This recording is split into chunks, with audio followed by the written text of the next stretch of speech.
2. You're supposed to open the beer when I say 3, 2, 1. That was like the worst we've ever screwed up the theme song. Come on, Chris. It was a pretty bad theme song, I Yeah. gotta admit.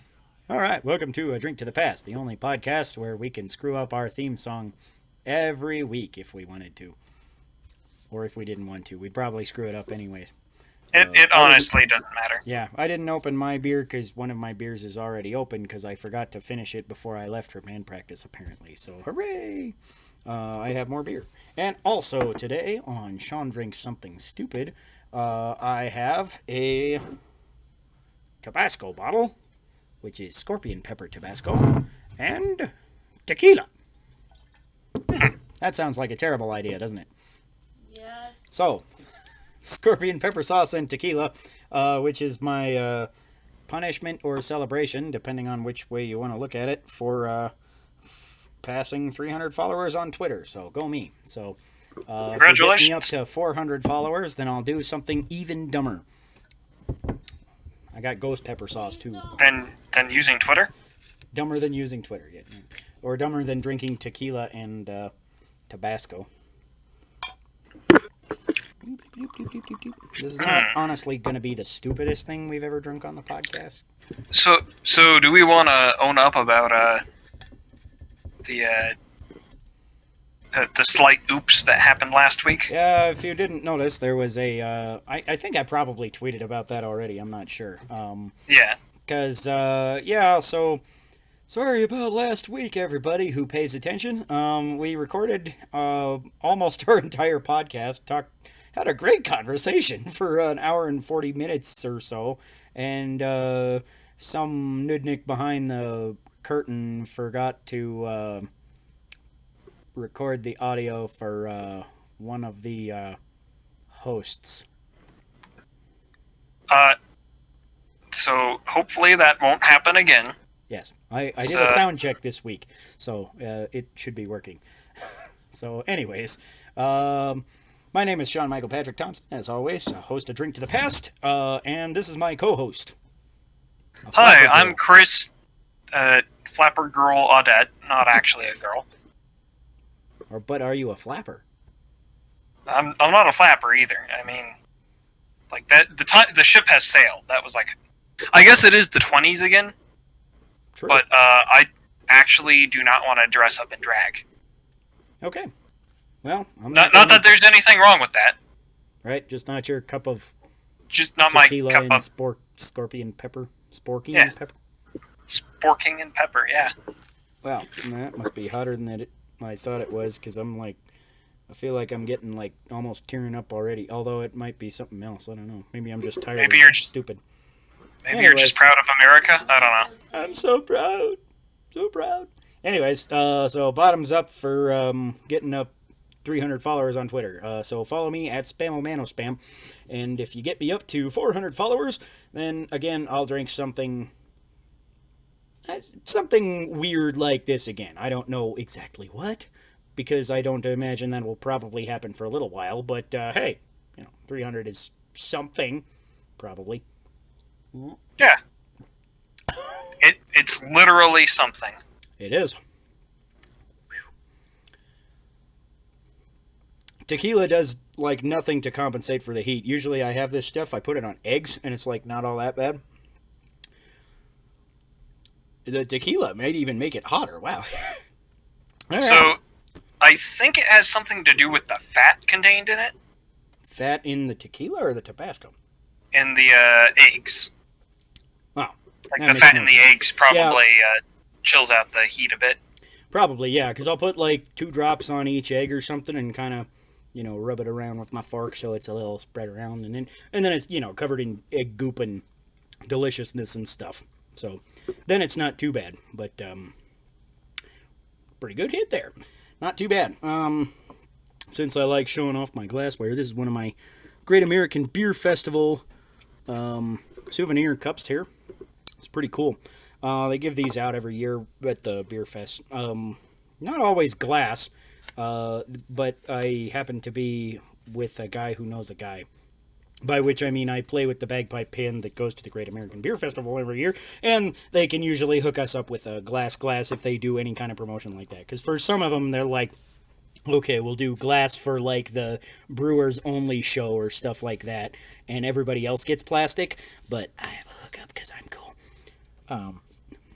Yeah, so that's a interesting bit of beer news. Let's get into the news and booze here. Sort of. We'll come back to we're gonna do Whatcha Playin first, but a little weird piece of news and booze, which is actually booze news, which we don't go over very much. Great American Beer Festival has been rumored to be looking into canceling the live event and doing an online event. So, Chris, as somebody who has gone with me to the Great American Beer Festival, do you understand how the fuck that would work? Doing an online event? Yeah. Not even a little. Yeah. I have no idea how the fuck they're going to For make that work. style of event, like sure, you could do a Zoom meeting where you present the awards or something, but I've literally never gone to the award show there. I go to the metal booth where it's like, okay, they have all of last year's winners and they have you can see what won last year. There's a lot of good beers there anyway, but really the whole kind of point of the Great American Beer Festival is to wander around and find different beers from all around the country that you normally would not get to be able to try. To get progressively drunker 1 ounce at a time. Right? Yeah. So yeah, it's a hell of a great time, but putting it in an online fashion just literally makes no sense for what it is. I did see, it was funny, right before I've heard this on the radio that they were thinking about doing this as a digital event, I was on Facebook and an ad came up for a Great American Beer Festival like event, where it's like, yeah, here's our beer festival, we're doing it as an online event, and it's like $30 is basically your ticket price, and they send you like a case of 10 beers or something, and they have like the judges test those 10 beers with you, and you can taste along with them while you're watching the live stream or something. And I'm like, okay, that kind of maybe sounds like an okay thing, but it almost, if that's the kind of event that this would be, there's a lot of problems with that on the scale of the Great American Beer Festival, because you cannot have 4,000 beers sent to every person's home who buys a ticket. That's completely infeasible. And for the other thing, it to me seemed like, okay, so basically I'm getting 10 beers for $30.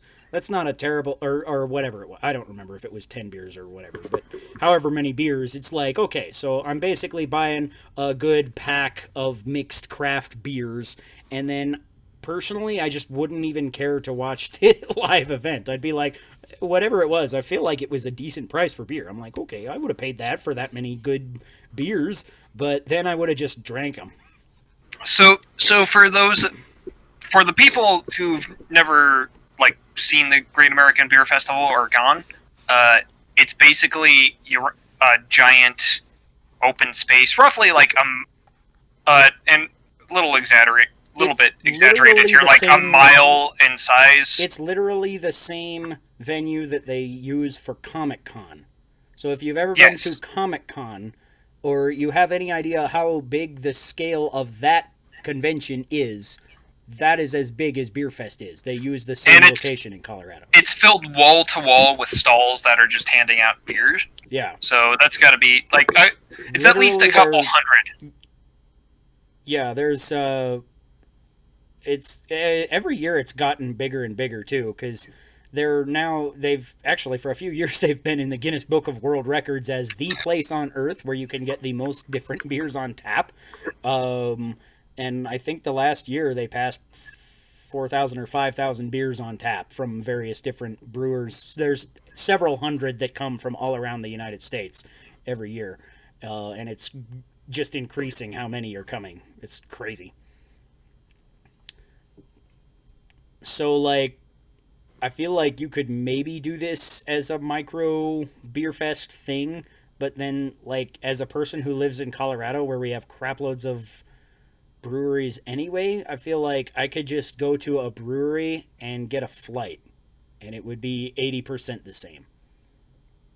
And that's kind of the problem right there. Yeah.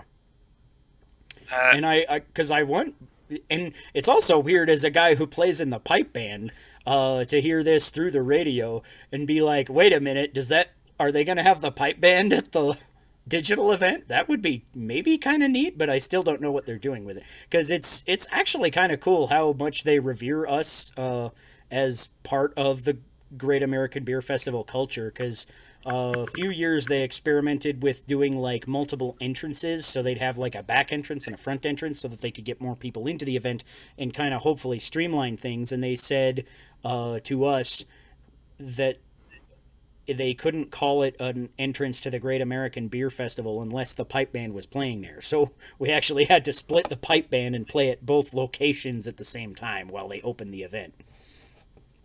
So, yeah, but, you know, I don't know all the logistics that would go into this, and my pipe band hasn't honestly even been, like, practicing. We've been keeping in loose communique, but the place that we normally practice is obviously closed from all what's going on and stuff, and we're like, it'd be, you know, we're not supposed to gather in groups of 10 even, so we can't really even just go practice in a park or something and keep 6 feet apart or whatever. So it's like, what do we do? You know, if they ask us to do anything, could we? I'm not really sure. I'm not the guy that handles the logistics. I just write the music. That is kind of an issue. Yeah. Yeah. So, no idea what's going on with that. Hopefully that'll be something, but at this point, I guess it's up in the air and everything. Today's first beer of the week for me is 1985 IPA, which is a Voodoo Ranger one. So this is pretty cool. It's hard to get in focus there because I think it's focusing roughly on me, but then I feel like it's too far away to read from over. Anyways, so yeah, this is a pretty neat little IPA here that it's brewed with mango, which I had a mango IPA on the podcast quite a while ago after I went camping last year sometime. The Empress Anzu? Yeah, that one. You remember that one. That one was great. Yeah, I remember that one. This one isn't as good as that, but it's still pretty good. Also, I got a pop socket. Look at me. I'm like a fancy, like... Who got him the pop socket? My wife got me a pop socket. So, yeah, apparently they make pop sockets for beer. I think it's a much better use, because honestly, when I'm using my wife's phone, it bugs the crap out of me to, like, hold it with I'm like, how do you hold it? But it sort of works for a beer koozie, so I'm like, close enough. And it's gimmicky enough that I think it's hilarious. Look, my wife is coming into the frame. They're fun. I'll drink to that. Chris, what you drinking? Oh, wait, you're on the podcast and you're drinking, so you have to review that White Claw. Scale of 3 to 17. 15. You know the rules. 15. That's pretty good. I don't give White Claws that high of a review. They're okay. Should I review it now? That one's better than most of them. The raspberry ones are, like, okay. Most of them taste too much like seltzer and not enough, like, flavor. But the raspberry one is okay. It's fruity. Wife approved. So, yeah. Just like you.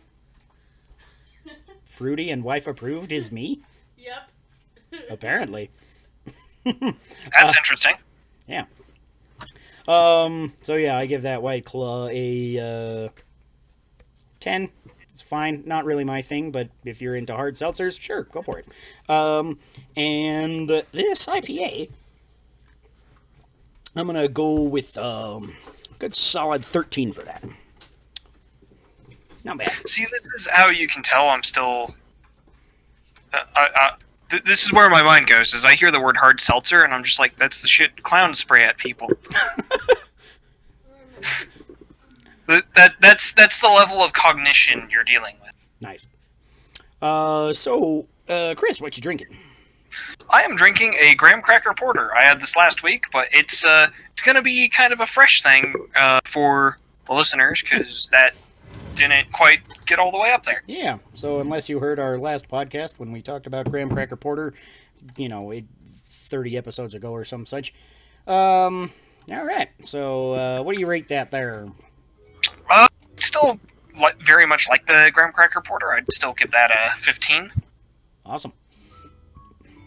All right, so let's go on to what you playing. So, Chris, what you been playing all day or all last week or two? I've mostly been playing a bunch of Dead by Daylight. I like playing the killer in that game. Mm-hmm. We've also switched over to Tabletop Simulator and been playing a lot of Secret Hitler, Mm-hmm. which has been fun. I don't know if you've ever played Secret Hitler. I've heard of it. Yeah, I think, who was it? David was talking to us about that the last time we got together for D&D with David, which was 2 or 3 weeks ago, I think. Sounds pretty hilarious. I would like to play it at some point, but have not got around to it.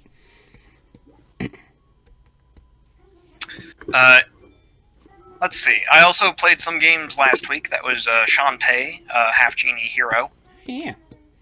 and World of Horror, which is kind of like a point-and-click. World of Horror. It's like a randomly generated like simulation game. If you've ever played like a Japanese simulation game, Not like Myst or something? not like Myst or something, but more like shit. I'm having trouble coming up with something to compare it to that isn't Princess Maker. It's like that if you know what that game is. Nope. So, if you're interested in that, then thank Chris later, apparently. Yeah, I thought it was funny that you picked up Shantae last week. We were talking about it because both of us have kind of been eyeing this series from the side and being like, that looks kind of neat, and then never actually got any of them. Yeah, so that would be the first Shantae I had picked up. Mm-hmm. And I've been having fun with it. Awesome. Yeah, I've been mostly sticking to Final Fantasy VII Remake still. Lots and lots of that. So for like the last month, it's just been consuming my life. It's still great. It's actually kind of cool too, because now I'm kind of at a point where I'm like, in most games, I feel like just going back through cleaning up achievements would be like a boring, grindy thing, and it has grindy moments, certainly, but it's like the battle system is still fun enough that I don't mind that much, and I've been doing a lot of them on hard mode just because there's an achievement for doing all the chapters on hard mode anyway, so I'm like, might as well get some of these other achievements on hard mode too. So that's been kind of cool, and also I keep running into like alternate scenarios that can apparently happen. I'm like, I'm not really sure why they happen totally, but I'm like, as I've replayed these things, sometimes there's alternate scenarios like where a different character will appear in a certain scene or something, and it's been kind of interesting because I've got several different things where I really didn't see it coming, where I'm just like going through the motions for most of the chapter, and then I get to a point and I'm like, wait a minute, that's not who is supposed to be here, what's going on? And it's like super rewarding to just go through this game again and again, apparently. I never would have expected. So yeah, I've played through most of the chapters twice, some of the chapters 3 or 4 times for various achievement reasons, and 15 out of the 18 chapters on hard mode, and I'm still just having a blast with it. This game is fucking phenomenal. And last week I also said that unfortunately we didn't get to talk about much was Tales of Vesperia I picked up. Okay, I'd actually like to hear more about that. Yeah, Tales of Vesperia is kind of funny because I really loved it when it came out, but now it's like, I feel like it just feels a little old, which isn't like a bad thing. I like old games, it's fine. But like a lot of the mechanics in it are just kind of feel a little old. Like, you could tell it was, kind of in the middle of the generation where twin stick controls were really becoming like a standard thing, because like in most of the areas you have a fixed camera and you're just walking around through it, and then when you get to the overworld you can turn your camera very, very slowly with the other stick, and it's just some weird things like that I'm just like, this is like strange, but it's still good. The characters are still good, the story's still really interesting, just a lot of different things going on in the world building and stuff like that, which is why I really love Tales of Vesperia in the first place. And my only real gripe with it is that as I've been playing it, I've been reminded how grindy the Tales games can be. Because I was like just going through and like going out of my way for a few extra battles between, you know, main story points and stuff, but not really doing a lot of grinding. And then I got to a point where bosses were like not like impossible, but like I'd have to try several times and then like really pay attention to what's going on because I was like under-leveled. So I was just like, I love this game, but I don't want to deal with the grindiness, so I just was like, fuck it, I'm putting it on easy. And it's like, it's still the same game, but it's like, the grind is gone, but at the same time, some of the bosses have been... I've only fought one boss since I turned it on easy, but he was like really underwhelming, and I was like, do I want to put it back on normal? Just...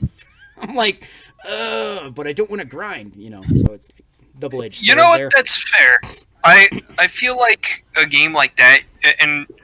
Unfortunately, we had this discussion last week, so we'll probably have to wait for some guests to show up about hard modes, and then I was leaning more into like difficulty settings. But I feel like you could play the game on easy so you didn't have to grind, and then switch over to normal for the bosses if you wanted things to not feel underwhelming. Like, maybe just grind on easy so it took less time or something. I don't know. I've kind of thought about it, but I'm like, that also sounds tedious. Fair enough. Yeah. What else have I been playing? Not much. I started a Twilight Princess playthrough, but I really haven't touched it since... Like I did 2 kind of sessions with it, and the second one I was literally just falling asleep at the wheel a bunch because it was kind of late, and I forgot how slow the intro of Twilight Princess is. It's like not terrible, but at the same time it's kind of annoying if you've played this game several times, and especially coming from like modern games that are trying to eliminate load screens, and like there are barely ever load screens in like Final Fantasy VII Remake. There's like one between chapters, and that's about it. And like that's kind of a lot for some of the games I've been playing lately, you know. God of War is literally one continuous shot for the entire game. Spider-Man is pretty much the same. It tries to, you know, eliminate as much load screen as possible. And so to kind of go back to Twilight Princess, where I feel like most of the game isn't going to be all that bad, but the first area is just like unskippable cutscene, loading screen, unskippable cutscene, unskippable cutscene, loading screen, loading screen. It's like the starting area is segmented so many times unnecessarily, I feel like, and it's just really annoying to do. And the unskippable cutscene thing is the thing I'm glad games don't do anymore. Yeah. Because I feel like that should have never been acceptable. Yeah. It's a thing that, like, it wasn't all that terrible. And it's weird, too, because most of the cutscenes in Twilight Princess are skippable, but, like, none of the, like, dialogue boxes of tutorials and stuff are skippable. So, like, there's this whole area where it's like you're talking to these kids and they're like, hey, you've got a sword, show us this technique, you know, the one where you push B while Z targeting, and then another kid makes a snarky quip, oh, anybody can do that. And it's like, yeah, this was like kind of humorous the first time, maybe the second time, but now I'm just over it, and you're just mashing A. Just shut up, kids, shut up, we hit the fucking target. That Yeah, and then I got to the first Tears of Light segment where you're Wolf Link and you're supposed to collect all the little droplets, and it's just like, this is like the most grindy part of any Zelda game ever. And I got to that part literally after I was falling asleep in other Wolf Link segments where you fought the first dark beast thingy. I forget what those guys are called. The dudes that come from the sky in the portals and whatever. And I literally died to one because I fell asleep and I woke up and it's just like game over. I'm like, huh, what happened? And I reloaded and I killed him easily because they're not hard to fight at all. But I was just falling asleep. And I got to the Tears of Light and I was just like, nope. Just put it away for a minute. And I haven't been back for a little while because I've been, Final Fantasy VII grinding. What I'd ask is, has that changed your opinion of Twilight Princess at all? Would you rank it lower on like your Zelda scale now? No, because as somebody who has played it through probably 10 times or so, I'm not sure, I haven't counted, but I've played this game through several times on every console it's come out on, except I've only done it once on Wii U, so this will be my second Wii U run. But I've done like 3 or 4 GameCube runs and several Wii runs. I've done like 3 heart runs and challenge stuff like that, like I usually do with Zelda games. So I don't think this like diminishes it, but I feel like the starting area's badness is even more noticeable. But I know once you get out of the starting area, it's like, it's not that bad. It's fine. It's just the starting area. Because then you get to the open, Hyrule Field is big and full of, secret treasure to find and dig spots and stuff like that. And there's cool stuff to do. And then you're going into the dungeons, it gets into a fairly linear kind of a thing, which isn't my favorite thing in a Zelda game, but it's something that worked okay for Twilight Princess, and the dungeons in Twilight Princess are still fantastically designed. They're some of my favorite dungeons, but yeah, it's really just the starting area is boring as shit and full of unskippable cutscenes and loading screens. That's Twilight Princess's problem in my eyes. Like, the rest of it is fine. I love the story. I love the character. It's mostly characters. Ilia's lame. Yeah. I think that's like almost unanimously just a thing that nobody likes Ilia, except for like. I mean, she's just unmemorable. Yeah. And she has like the lamest theme too. Like whenever that track comes up on the soundtrack CD in my car, I'm like, skip. Nope. Well, not everybody can have fucking Midna's Lament. True, but, I mean, yeah. I mean, you could at least be more interesting than the fucking town music, right? Oh, yeah, yeah. Like, no, go to Goron City, go to Kakariko, something like that. Hidden Village is amazing music. I love it. And I thought about playing some others. I booted up Hyrule Warriors Legends earlier this week because I was talking about it online with somebody about Hyrule Warriors, and I was like, I haven't played that game in a long time. And I booted it up and I played like one level, and I was just like, it feels really weird because I feel like I've forgotten how to play this game, which is a strange thing because literally it's basically got 2 buttons. It's like a super simple game to kind of get into, but it's like just since I haven't played it in probably a year, actually, I don't think I've hardly touched my 3DS since I bought my Switch, so probably 2 or 3 years was the last time I played Hyrule Warriors Legends. It's like the training wheels have fallen off, and I don't, I don't remember how to ride my bike, but it's like some of it came back to me because I was just like, I'm gonna play Link. It's fine. I'll he's like the easiest character because literally if you just mash B with Link, you'll probably win. It's fine because the entire game system is basically in a combo system, but every combo is pushing B and then A. And if you push B twice and then A, or B 3 times and then A, then it'll do different combos. So it's literally combos, but all of them are one or multiple presses of B, and then you end with A. That's all of them in the entire game for every character. But it's like Link's, like you can just mash B. He gets like extra B attacks if you just keep mashing B, and you have him fully upgraded. Then you can just mash B for like 8 or 9 times, and it'll be probably one of the best combos in the game. He's so broken. He's and easy to use. He's like, it's cool because he's like good and easy to use, but it's also kind of like, I wish Link as the main character was a little more unique, and like some of these other characters have like really cool stuff that they can do. Instead of being the generic character. Yeah, but I kind of understand why he would be the generic character, because you kind of got to fill that role with somebody, and I'm like, could you really do that with Zelda, who's more of a mage-ish type, or who else would fill that role? There's not really a good choice other than Link, so it is what it is. But it was kind of fun, but it was still just kind of weird that it was like, I didn't remember how to beat some of the bosses, and I'm like doing some of the mechanics that I remembered, and it's like not working as well as I think it should, and I'm just like, I'm gonna go do other stuff and kill some other guys over here. Okay, bye, Manhandla. All right. So will that be all for our Whatcha Playin? I don't got any more comments to say. Cool. So we'll go into the Nooz'n'Booz here.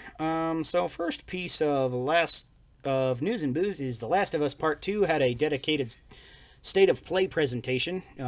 Almost had to say Nintendo Direct there, because it's like weird how much they're copying the Nintendo Direct formula, because now they're doing like, oh, we're doing a specific game state of play, just like sometimes they've been doing Pokemon Directs and Zelda Direct. We could wish for a Zelda Direct. That would be wonderful. Would be.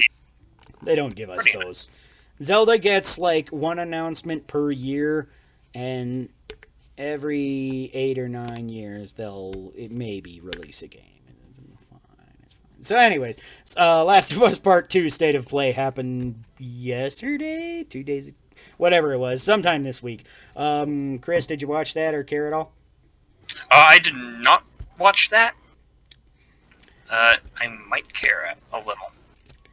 I care, but I don't want to watch it, because it's one of the things that I love most about The Last of Us was that I went into it completely blind, having no idea what the characters were, what the setting was, what anything going on was. And so the entire thing was like this fresh, completely unexpected experience for me.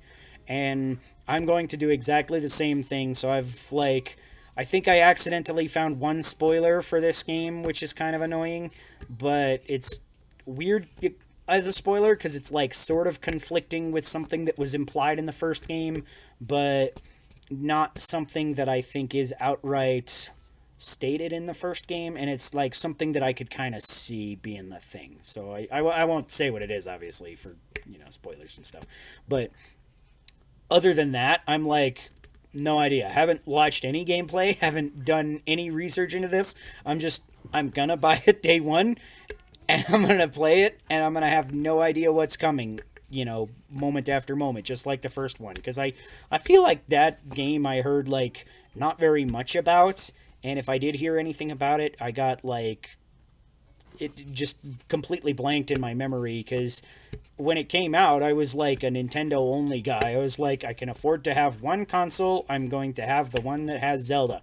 So, now that I'm, like, a fancy 2-console man, I'm like, okay. Now I'm going to branch out a little bit and catch up on some of these things, which is kind of why I got into The Last of Us, because a lot of people were recommending it, and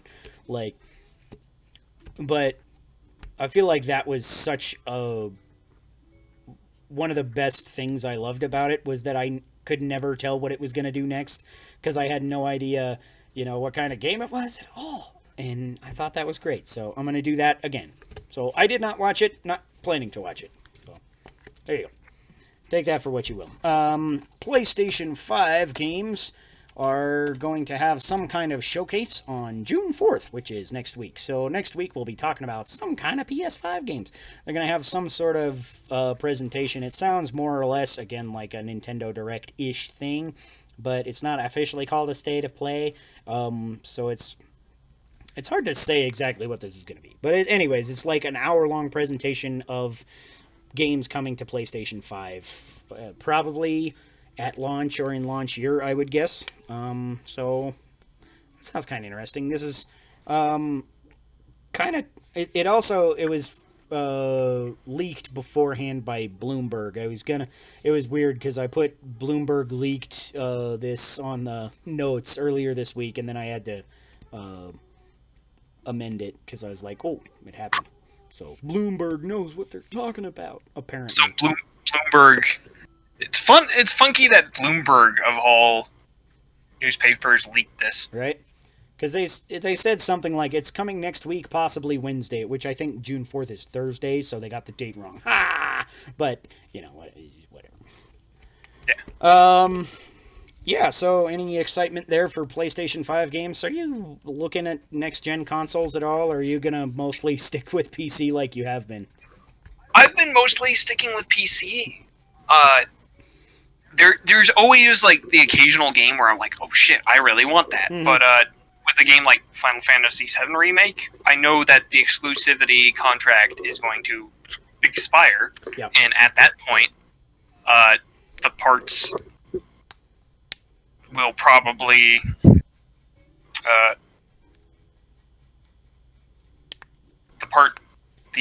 parts will probably start releasing on PC. Yeah, I'm sure they will, because like the exclusivity for 7 Remake is only for a year anyway, so it's pretty much guaranteed. Yeah, you're gonna have it just next year. Oh no! So Nintendo's basically the one that I pay attention to because most of their stuff is first party. You just can't get it on PC. Yeah, Or you get it after somebody creates a emulator Right. for one of their consoles. yeah, but which is that'll be a long time in the future, and then there will be all the ambiguous legality, morality things. And then also, when emulators are first coming out, you never know if they're going to get shut down, and ROM sites get shut down all the time. So it's like a lot of rigmarole you have to jump through, and a lot of waiting you have to do to maybe jump through that rigmarole. So for Nintendo, I think it's definitely better to just be like, okay, whatever, I'll bite the bullet. I'll have a Nintendo thing. And I've been really liking having a PlayStation 4 too, because it's like just kind of opens it up again a little bit more. And thank you. My wife got me a PS4 a couple of years ago. It was great. You should get yourself a wife. They come in handy. Sometimes they buy you stuff. they do not have a Lowe's. Yeah. I'll have to think about it. So, any interest at all in PS5, or is there a game that could pull you in and be like, okay, I'm gonna buy a PS5 now? I never know unless the game comes out, and it would have to be like something I didn't expect to come to PC later, or something I was so excited about. And then that's a hard thing to even call now, because with Horizon Zero Dawn coming to PC, it's a few years later, but now it's like, okay, they just set precedent that, like, random Sony-developed exclusives could come to PC. So now it's like anything's almost on the table. Not literally anything, but potentially anything. You know what I mean? Yes. All right, Final Fantasy Crystal Chronicles got a release date. So the remastered edition is coming August 27th to PlayStation 4, Switch, and probably other stuff. I don't know if it has crossplay. I wonder if that has crossplay. That'd be pretty cool with crossplay. But Sony's usually a stick in the mud about crossplay. So I have no idea. And then I think it's only Switch, PC, and it might not be PC. Maybe it's just Switch and PS4. I don't remember. Anyways, go look it up if you're interested. But super hype for me. I am totally buying this game because I love the original Crystal Chronicles. It's got some amount of new content, which is cool. So I won't just be retreading old ground.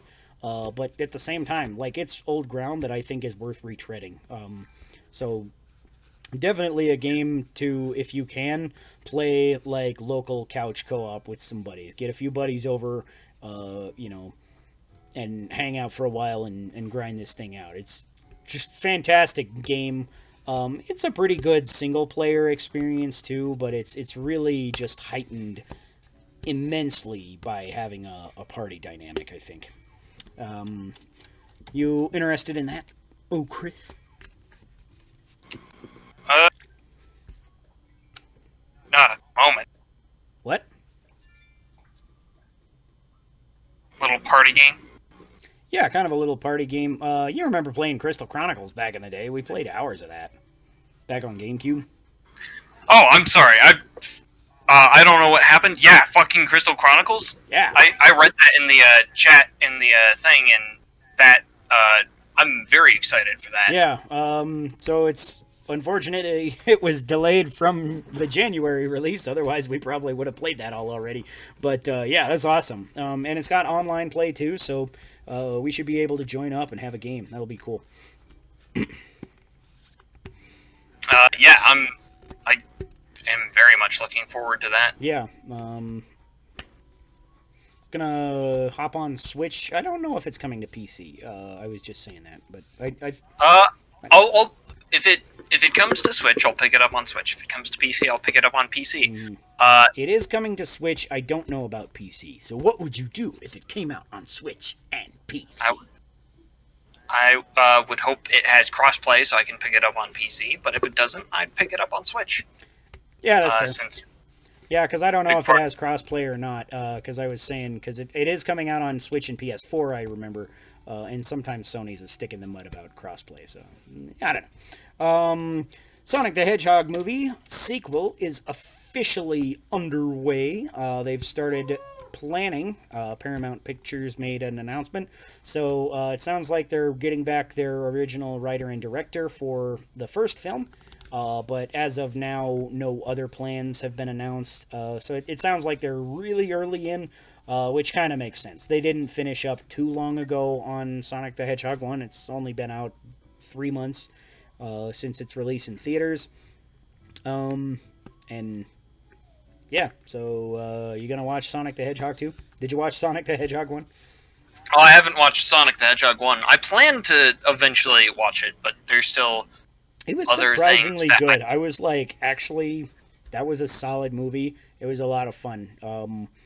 And yeah, so if you're a Sonic fan, then I'd recommend seeing it. If you just like a fun, not too serious family movie, then it's definitely worth a watch. It's actually my favorite movie that I've seen in theaters this year, which is an unfortunately small list because of current happenings, but still, I watched a handful of pretty cool movies like in January and February before everything shut down, but kind of a worthwhile thing to say. Yeah, still, for the first 3 months, and I haven't seen anything since then, hardly, that's been a new movie this year. I've mostly been like, watching Netflix TV shows and stuff like that. I started like My Hero Academia on the Funimation app and stuff like that. And I've been like doing basically almost no movies since then. So I don't remember what the last movie I even saw was. I've seen several movies this year. Sonic was the best one to have come out in 2020, in my opinion, that I have seen. So there's a fair amount of hard hitters that might be kind of in that neighborhood coming out in the next few months, though. I guess Wonder Woman got delayed, so when that comes out, that might be good. I don't know. I wasn't as big into the first one as a lot of people are. I was like, it was fine. It was like regular-ish superhero movie. It was fun. But I don't know, I was like, feels like superhero movie. I never watched Wonder Woman. I heard that was the good DC movie. Yeah, probably, I don't know, of the current canon, I'm trying to think of where I would rank them all. Wonder Woman would probably be close to the top, if not the number one in the current canon. Not as good as the Dark Knight trilogy, but it was a fun movie. I'd certainly recommend it if you like superhero movies. If you like, Wonder Woman specifically, then yeah, it's probably going to be awesome for you. I think it was a good movie, but I feel like just a lot of people really, really loved it, where I was just like, yeah, that was a good movie. You know, I wasn't like overly excited Fond about of it. Yeah, I was like, it was good. I didn't think it necessarily had any major flaws or anything, but I was like, yeah, it was just, I don't know, maybe it's just partial superhero movie burnout after 10 years of Marvel shit going on, and the Dark Knight trilogy leading into this whole thing. Because there's, I've probably watched 4 or 5 superhero movies a year since, the Marvel thing started in 2009. I do think there is a thing about the DC movies just not being as good as the Marvel movies for whatever reason. I don't know what I'm looking at it, I feel like they were doing the Dark Knight thing, and that was their own thing, and it was cool, and it was great. And then they realized after the Dark Knight trilogy was done that Marvel had kind of set the stage for this whole Avengers thing, and Marvel had done it really, really well and got a lot of success for it. And they were like, let's do that with Justice League. But they were too eager to catch up.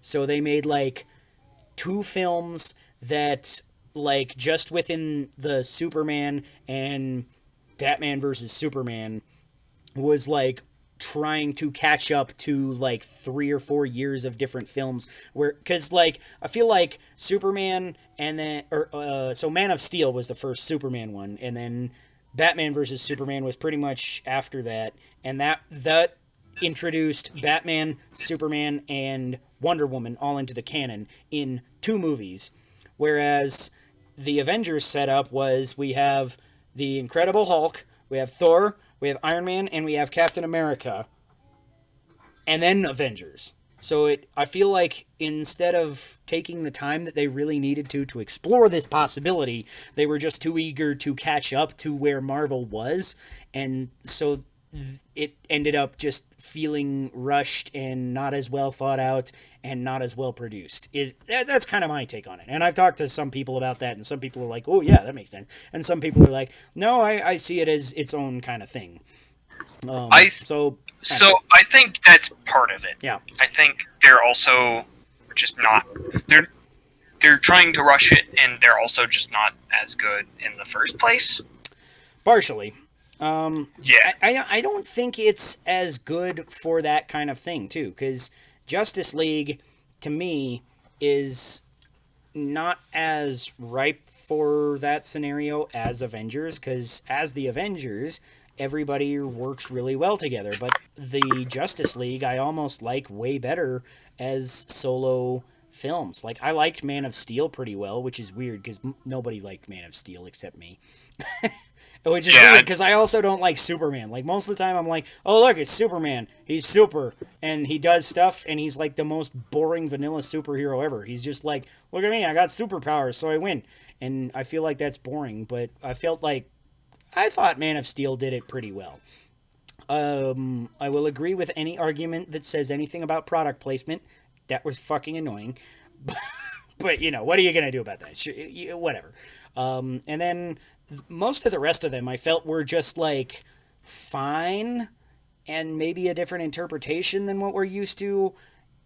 And that was maybe part of it, too, is that, like, the directors had a different interpretation than what fans wanted. Because I feel like most of the Marvel films are basically exactly what fans wanted somehow miraculously, and the DC ones are just not what fans want at all. So that's another part of it, is fan expectations and fan desires versus what they actually get. I think it is worth saying that there's a difference between like having just blatant fan service and actually respecting the characters. I feel like the DC movies are bad at understanding what the characters are supposed to be. Granted, they're also dealing with characters like Superman, who isn't really so much a character as like an ideal. Yeah. It's funny because watching My Hero Academia, I totally get where they get that it's because like All Might is this character that's like the Superman for the media. You know, he's like always this hero of justice and always has a smile on his face and in front of the camera. But you know, then you get like this behind the scenes thing, and he's like this, just got this totally different stuff going on, and it's pretty cool for that. But Superman is pretty much in every form he's ever been in, just the Superman for the media. Look at me, I'm the symbol of justice, or you know, whatever. Yeah. And that's like 99% of Superman's character, unless you get into like some of the nitty gritty details in some of the old comics and stuff like that. Then they had some interesting stuff going on sometimes, but mostly it was like explaining his powers and stuff. It wasn't really about his character. It's like he's really just kind of this blank. I feel like he's almost like the Link or something, where it's just like, here's this character that doesn't have a lot of emotions, so you can just kind of project yourself on it. But I feel like that works a lot worse in film than it does in a video game or something like that. And to be fair, I never felt like Superman was a character where you were supposed to project yourself onto Superman. Superman is supposed to be like not a person. He's supposed to be like an ideal being or something like that. Right. So anyways, we've been on that accidental tangent for a while. I want to get back to the news. Because eventually, I suppose we should talk about this news. Last piece of Nooz'n'Booz is kind of a big one, though. So Amazon France lists several new Switch titles. Now, similar listings like this have come up before E3 before, and now we're kind of coming up on the when E3 would have been. And they've come up like this before a Nintendo Direct and stuff like that, too. So now it's kind of got my mind abuzz of like, oh, maybe there's some sort of big Nintendo announcement that is going to take the place of what E3's Direct would have been. So maybe they're going to have a Nintendo Direct. I'm not, you know, it's all speculation, obviously. But I guess we can expect soon-ish that we might see some announcements from Nintendo. So I'm going to go through basically what there is. There is 3 games from Bethesda listed, 2 games from Square, both are Switch only, 2 games from Warner, 2 games from Ubisoft, 1 from Take-Two, and 1 from Capcom, which is another Switch only. So I'm trying to think of what all these could be, because there's like a lot of interesting things to kind of speculate there. The 3 games from Bethesda, I'm like, that could be like a lot of stuff.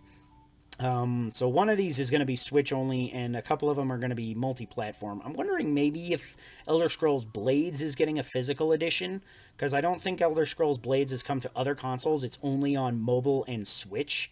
So if it's getting a physical edition, maybe that could be. Although that would be a really weird game to give a physical edition. Don't buy the physical edition. It's a free game. That's fucking stupid. But it kind of got my head ticking. I was like, maybe. Other possibilities from Bethesda, I guess Rage 2 might be a thing, or one of the Fallout games, maybe. Some of them are multi-platforms, so might be like Fallout 5? Hoping. Probably not. Almost definitely not. But, you know. Square has tons of stuff. I've got no idea. They're both Switch only. Could be Bravely Default 2 and the Octopath Traveler sequel that was teased like last year sometime. Could be any number of other weird things. Warner, I have no fucking idea. Ubisoft, they make Warner Brothers usually, at least. No, I'm thinking of the not Warner Brothers. I'm thinking of the studio that did like Bastion. Mm-hmm. Never mind. Okay, yeah, I'm like, I don't even know specifically what games Warner Brothers really makes. I would say Bethesda's been their company behavior's been disappointing as of late. I hope they find a way of redeeming themselves. Yeah, it's weird too, because I really love a lot of Bethesda's games, but at the same time, I'm like, I want to support him. I don't want to support him. You know what he. There's just a lot of back and forth, and mostly I'm just like, okay, if the game is good, I'm still gonna fucking buy it. Is my end of the day takeaway.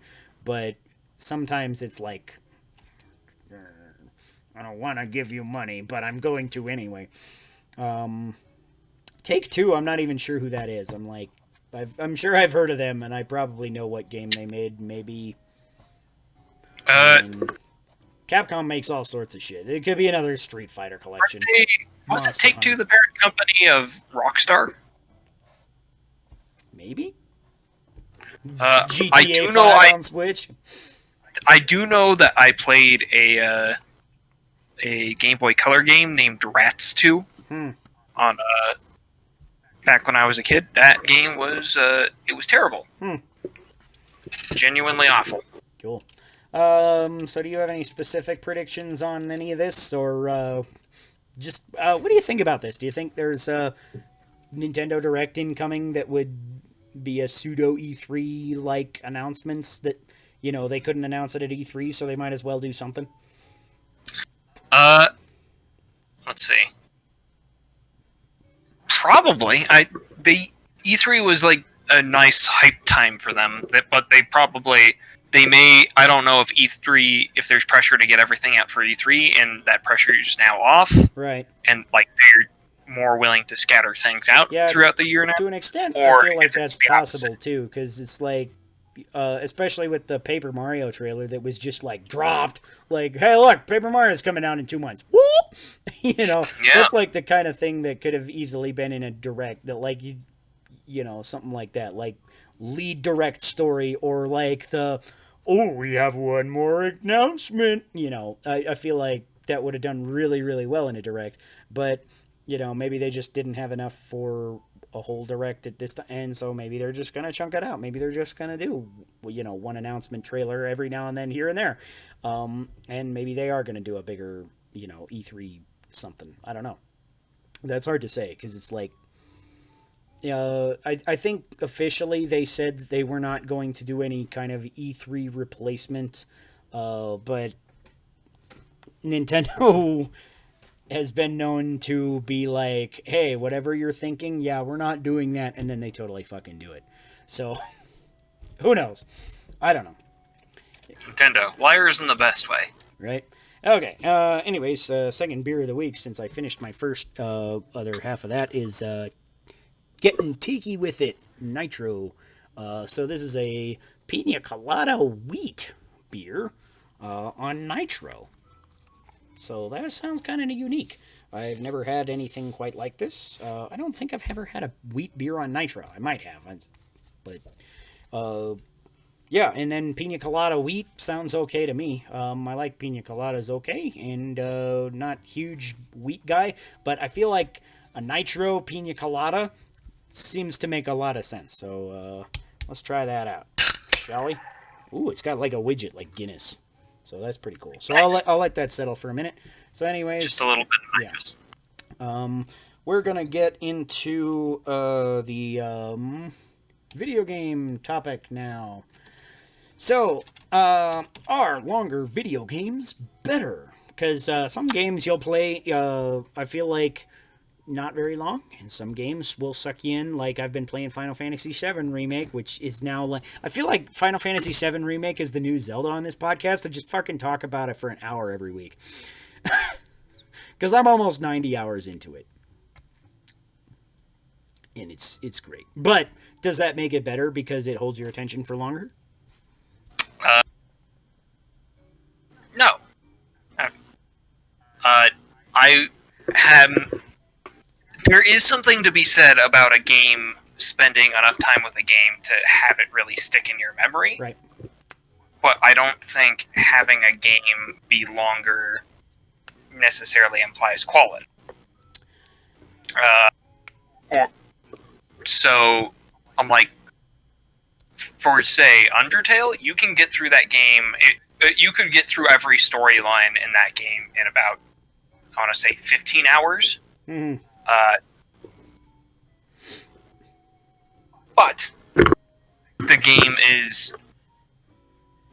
game would stick with me more than some other longer games often might.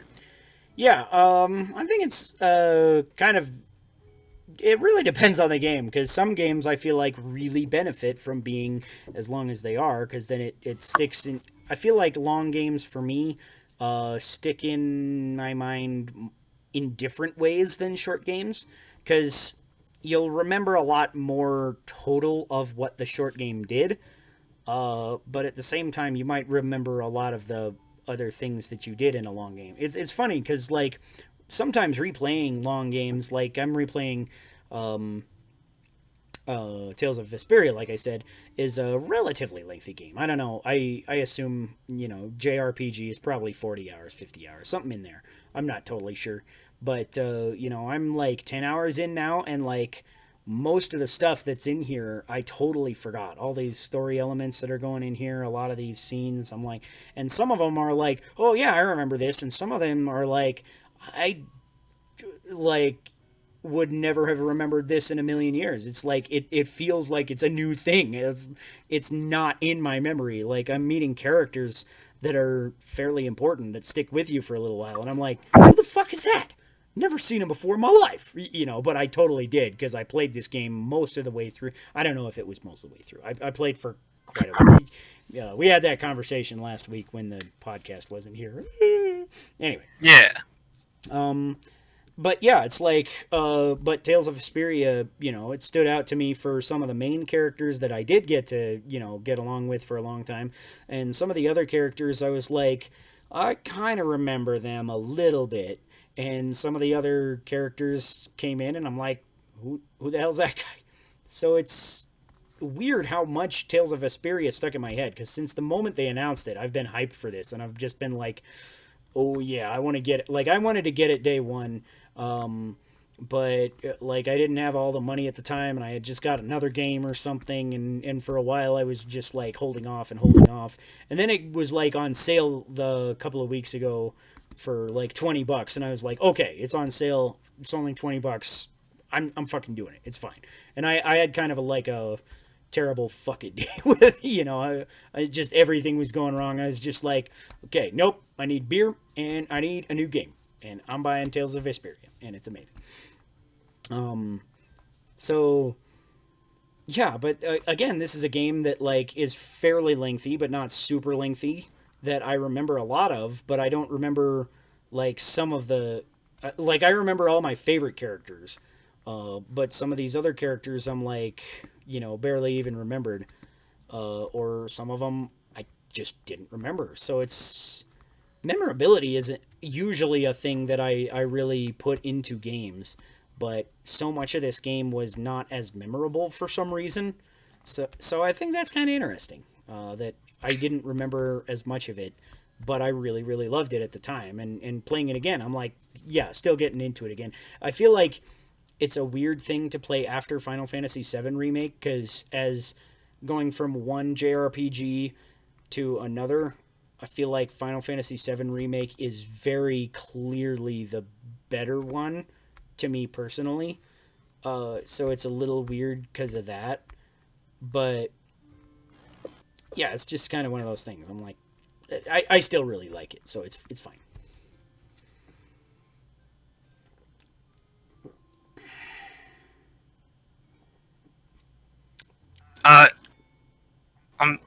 There are a lot of JRPG. Now JRPGs are the thing I'm thinking of as like a long game that doesn't necessarily stick with me so much.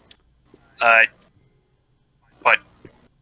I would say that most long games tend to be at least they tend to be at least decent enough to stick with you, to keep your attention for a while. Yeah.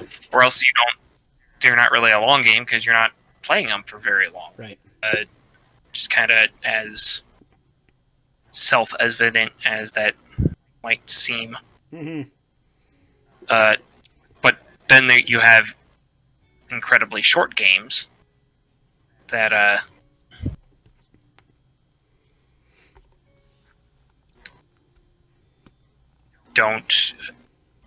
that also don't stick with you because they last for 1 hour and they don't do much. But I think short games on average tend to stick with you more. Mm-hmm. It's kind of funny you say that because I almost feel the opposite personally. Because when I think of my favorite games, most of them are games that I've played for quite a long time.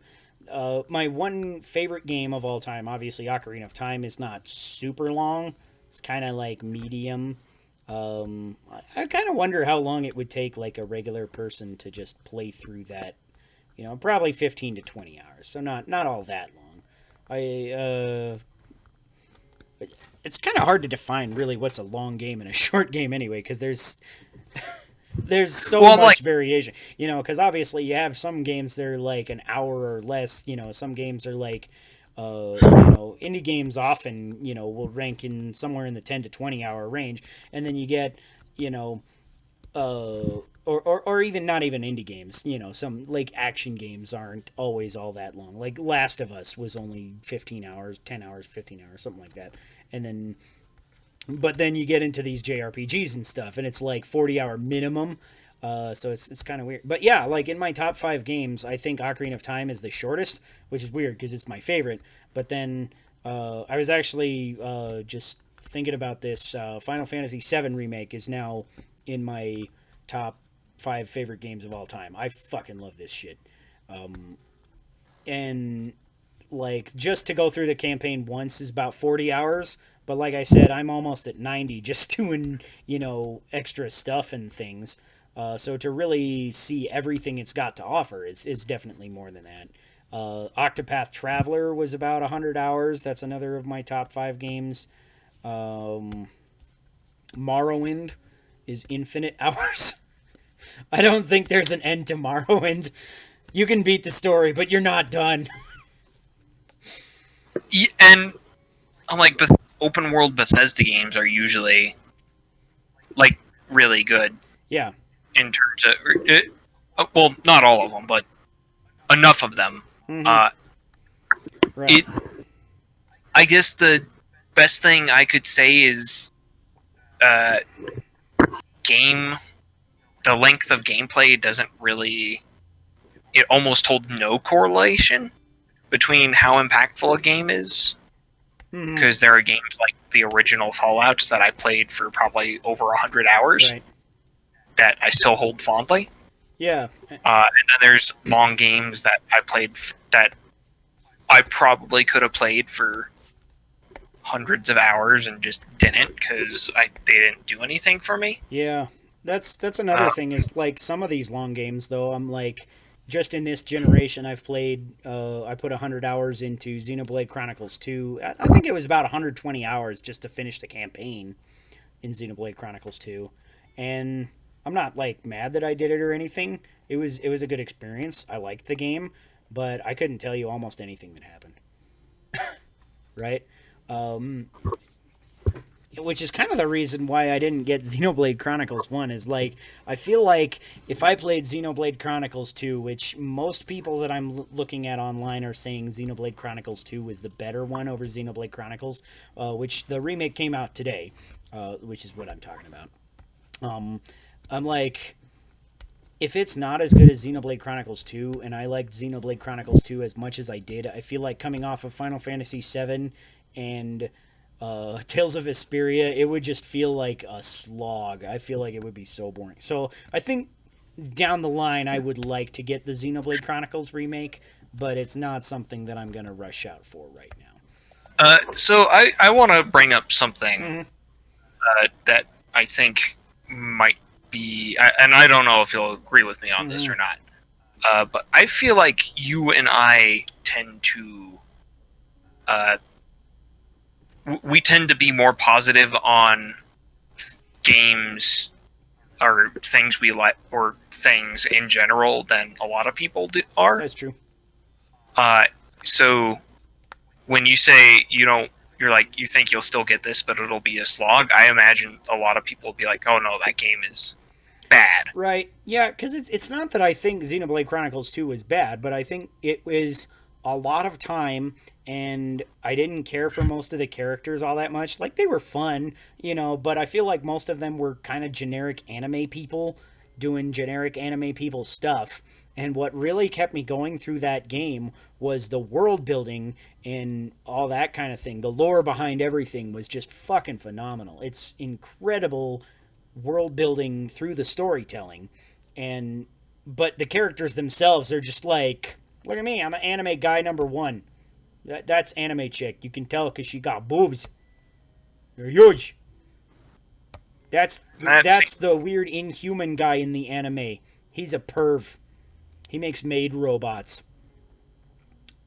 That seems pretty typical. Right, yeah. And that is they very had plenty anime. of fun, interactions in between. And I'm not saying like it was like terrible writing or anything, but it was a little generic anime, and I feel like a generic anime characters coming off of, Final Fantasy VII is one of the best character-driven games of all time. And so I what feel I'd like say the remake is does it even better than the first one. We have a character development. I feel like just talking about you and I, we have a tendency to be able to just enjoy like a generic anime thing. Yeah. But we're not going to remember much about it afterward. Mm-hmm. It's not going to stick with us. Yeah. It's like eating a that's potato again another chip, I guess. one of these weird things. Is like, yeah, I couldn't tell you most of what the characters said or did through the entire game, but I could tell you a crapload about the world and the lore because it was so cool. So, yeah. But that is kind of me, I find the silver lining in fucking everything, like, to a fault almost. I was having a conversation the other day with somebody about, like, how I interact with people, too, is almost kind of like this. Like, I try to find the silver lining, and I trust people, and I get along with people to a fault, to where, like, I had introduced these two people together, and they'd kind of started butting heads a little bit, and it was like, because I don't butt heads with people. I'm just like, you have an opinion, cool. Or what, it doesn't necessarily have to be an opinion, but whatever your personality type is, just, that's my superpower. I get along with people somehow magically that I don't understand. And sometimes it leads me to weird scenarios where it's like I get along with this person, and I'm interested in this, and these two people are interested in this, and then they get together and they fucking hate each other. And or at the very least they don't get along for some reason, and it's like I never see this coming because that's my superpower. So I totally see where you're coming from for that. Do you like long games? And do you like them better than short games in general, or short games in general better? It's kind of impossible for me to answer that, because sometimes, it's not impossible for me to answer that. Sometimes I prefer like a short game. I'm like, I want a game I can get through in 6 hours and just experience the whole thing. Yeah. And some days I'll be like, I want a game I can just throw myself into for hundreds of hours and just spend a long time playing. So sometimes I'm playing a game like, what is it? Oxenfree? Where I'm like, yeah, you can get through that game in about 3 or 4 hours. And it's just a story. It's just a little story adventure game. And sometimes I'm like, I want to play Disgaea, where you can level grind up to level 9,999 and then reincarnate to 1 to store your levels elsewhere and just play that forever. So I don't have a strong preference towards one over the other in the long term.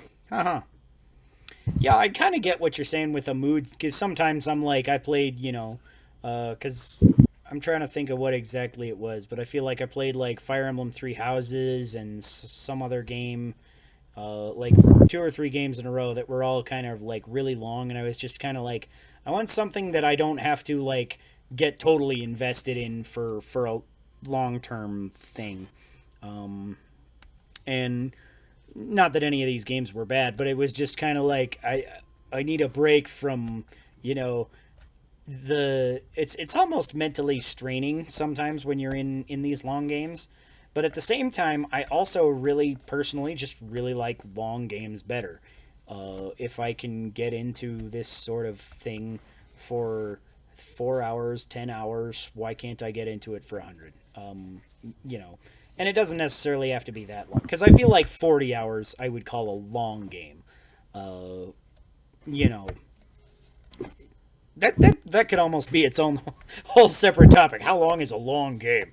But I kind of think like 40 hours is like long, 100 hours is like super long. Maybe I don't know where the distinctions would lie there, but you know, in general, like if you can hold my attention for 40 hours, I think you've done something fucking amazing. And I remember, you know, games that are that long, maybe not better, but differently. They stick out in a different way, and they stick out more often, I feel like. Maybe just because I kind of got used to them more. Something like that, I don't know. But like Final Fantasy, I've been playing a long ass time. Most Final Fantasy games probably fit that 40-hour bill, or pretty close to it, huh? I guess maybe some of the classic ones are probably shorter, but, you know, they were still long for the time, so I'll call them long. But yeah, like Final Fantasy IV was a really long game for Super Nintendo standards. And that's one of my favorite games of all time.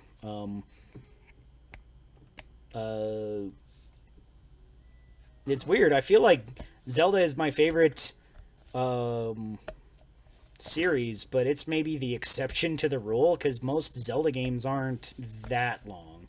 Like Twilight Princess and Skyward Sword, I think, are the only like 40-hour games in the series, really. If you're just gonna go through the main story, which 90% of the time when I do a Zelda game, that's what I do.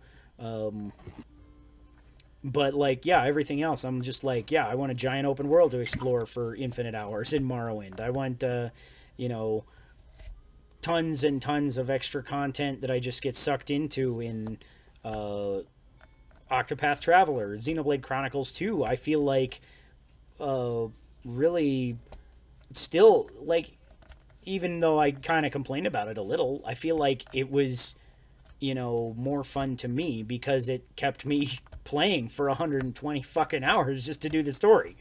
You know, and the ending, I was just like, what the hell is even going on? I'm not totally sure, but it's, you know, the battle system's fun, and it's got more to do with the world building, so sure, whatever, I'll grind it out. Cool.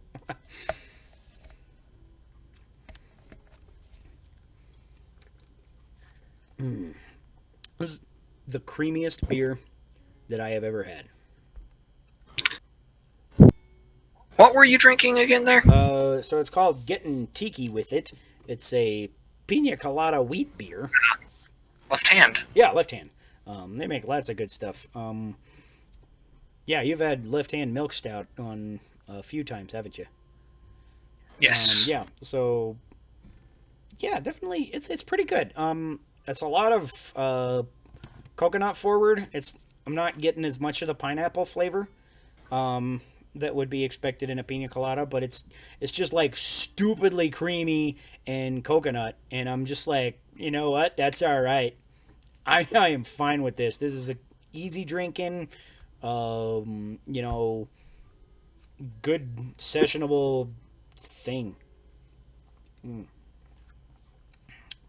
It's so creamy, and the mouthfeel is like really light, which makes it almost feel more creamy.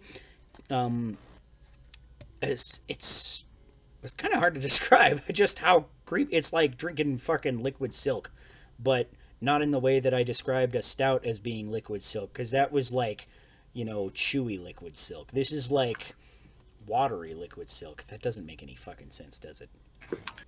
It's thinner. It is, yeah. It's not nearly so creamy. yeah. It's well, it is creamy. It's got that texture, but it's like a thin creamy, which is, that's where I'm having the trouble here. I'm like, it's like closer to water consistency than like most of the things that I describe as cream, because most of the time if I have something on nitro, it's like a darker beer. I feel like you don't get as many of the Like I said, I don't think I've ever had a nitro wheat beer before. I don't think I've ever had anything this light on nitro before. Most of the time, if you get a nitro, it's like a stout or something fairly dark, or sometimes an IPA. I've had nitro IPAs, but this one is like, it's just a totally different beast. It's pretty good. I'm gonna give that a fucking 14. That's pretty good. All right. Yeah. So, longer video games. So generally, I like them better. You don't have any specific one way or the other. It's I've had just as many good experiences with games that have taken me like 5 to 15 hours as I have with like games I put hundreds of hours in. Right. It's just a matter of what the game does in that time.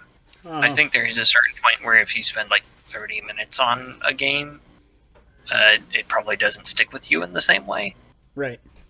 Like Mighty Jill-Off, as much of a game as that is, I played that for like an hour, and you can get through that game on normal and hard in an hour, and then just be done with it. Right. And I'm like that's a fun game, but then you're done with it, and you don't really think about it so much anymore. Yeah. That's kind of where I am with like basically anything under 10 hours. Is I'm just like, most of the time, if it's under that time, I'm also just like, I don't usually want to replay it too, which is weird because it's like, oh, I could replay it and it wouldn't take me nearly as long as replaying Ocarina of Time, nearly as long as replaying Breath of the Wild for the 4th time. I've played like 250 hours into Breath of the Wild because of multiple playthroughs and stuff, but I'm like, I would easily go back and put another 100 hours into that before I would do some games that I've done for like, I'm more likely to go put another 100 hours into Breath of the Wild than I am to ever replay Celeste. Not that Celeste was bad. I might replay it at some point. But it's like... Celeste is an interesting example to me. Because Celeste is another game I've come back to and tried to play the B-sides of, which is its own special hell, I would say. Okay. Yeah, I haven't done any of that, and I don't have any like major volition to do so. At some point I might just have a wild hair, be like, yeah, sure, I'll play Celeste again. That'll be fine.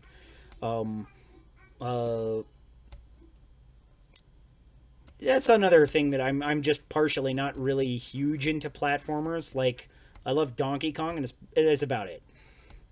I'm not very good at it. I still haven't beat Tropical Freeze. I wonder how long that game is, right? Because if you're good at platformers, that's probably not a very long game, but I've probably put more time into it than a lot of people because I'm not very good at it. You're playing with a kid. Not always. Like, even on my own file, I still haven't beat it. But, yeah, it certainly doesn't always help to have a 6-year-old on your team. Because then every time you die, you lose 2 lives instead of 1. Donkey Kong multiplayer is a double-edged sword. That might have something to do with it. But that's like about the one platforming series that I really love. Like, I like Mario, it's fine. I like Mega Man is kind of a platformer. I really suck at Mega Man. Mega Man's another weird thing, because it's like not quite Metroidvania, but it's not quite a platformer. Mega Man's just kind of Mega Man.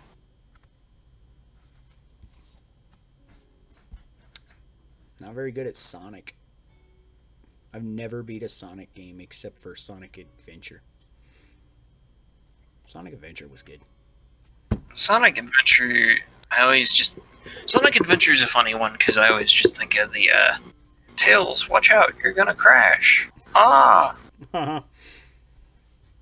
Which is That's a funny one. That's one I'd like to replay. If I ever find a GameCube copy of that, maybe I'll buy it or something.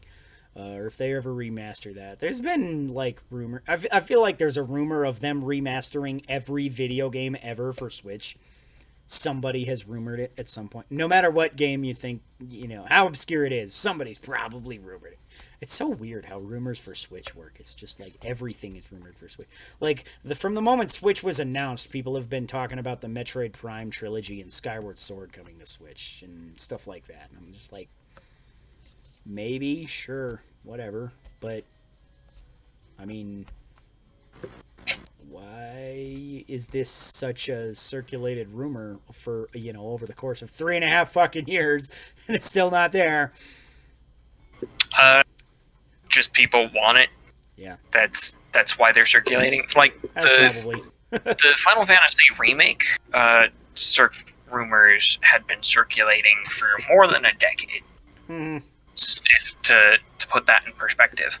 Yeah. Anywho, do we have anything to say about longer video games to kind of sum up here?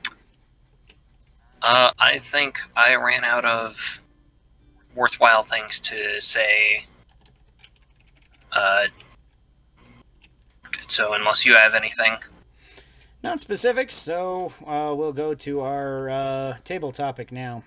So, kind of on the same vein, longer campaigns versus shorter campaigns, particularly like big extended epic adventures or one-shots. It's kind of the two extremes of D&D campaigns, which we could get into the this and that's. That's another thing we could do, another time, like I was saying, with video games, what's a long game, what's a long campaign, Because I feel like, in general, our group makes campaigns that are open-ended that don't necessarily have an end. That are just kind of there and will permanently be there, and you'll permanently have that world and have something to do in it almost in every campaign that our group has ever played. We've only really ended one campaign in the 12 years I've been playing D&D with you. I guess what I would say about that is I think longer campaigns always require more of multiple people's time, so you can only have so many. Right. That's just the nature of the beast. Mm-hmm.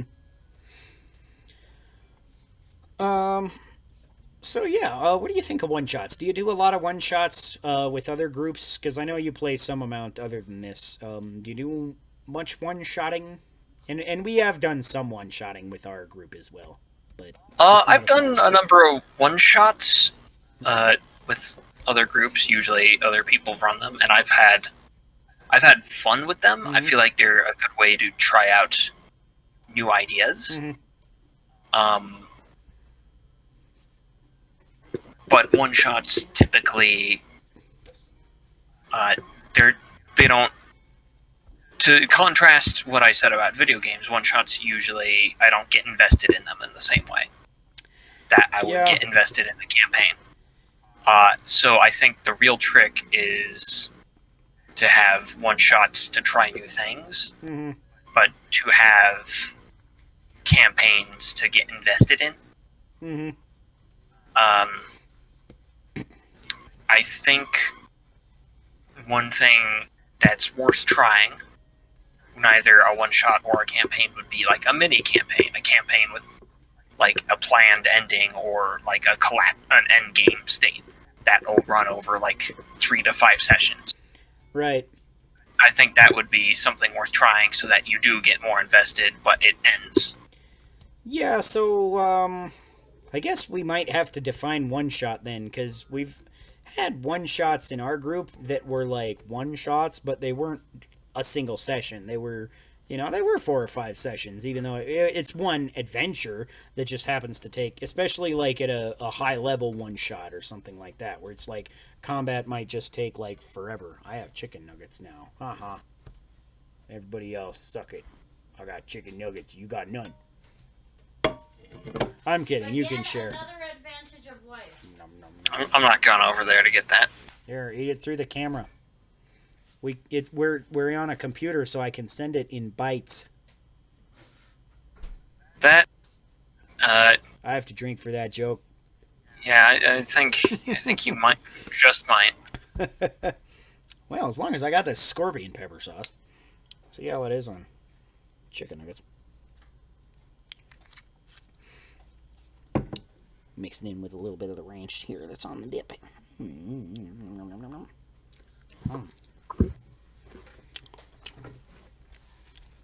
That's not as bad. I actually don't taste it at all.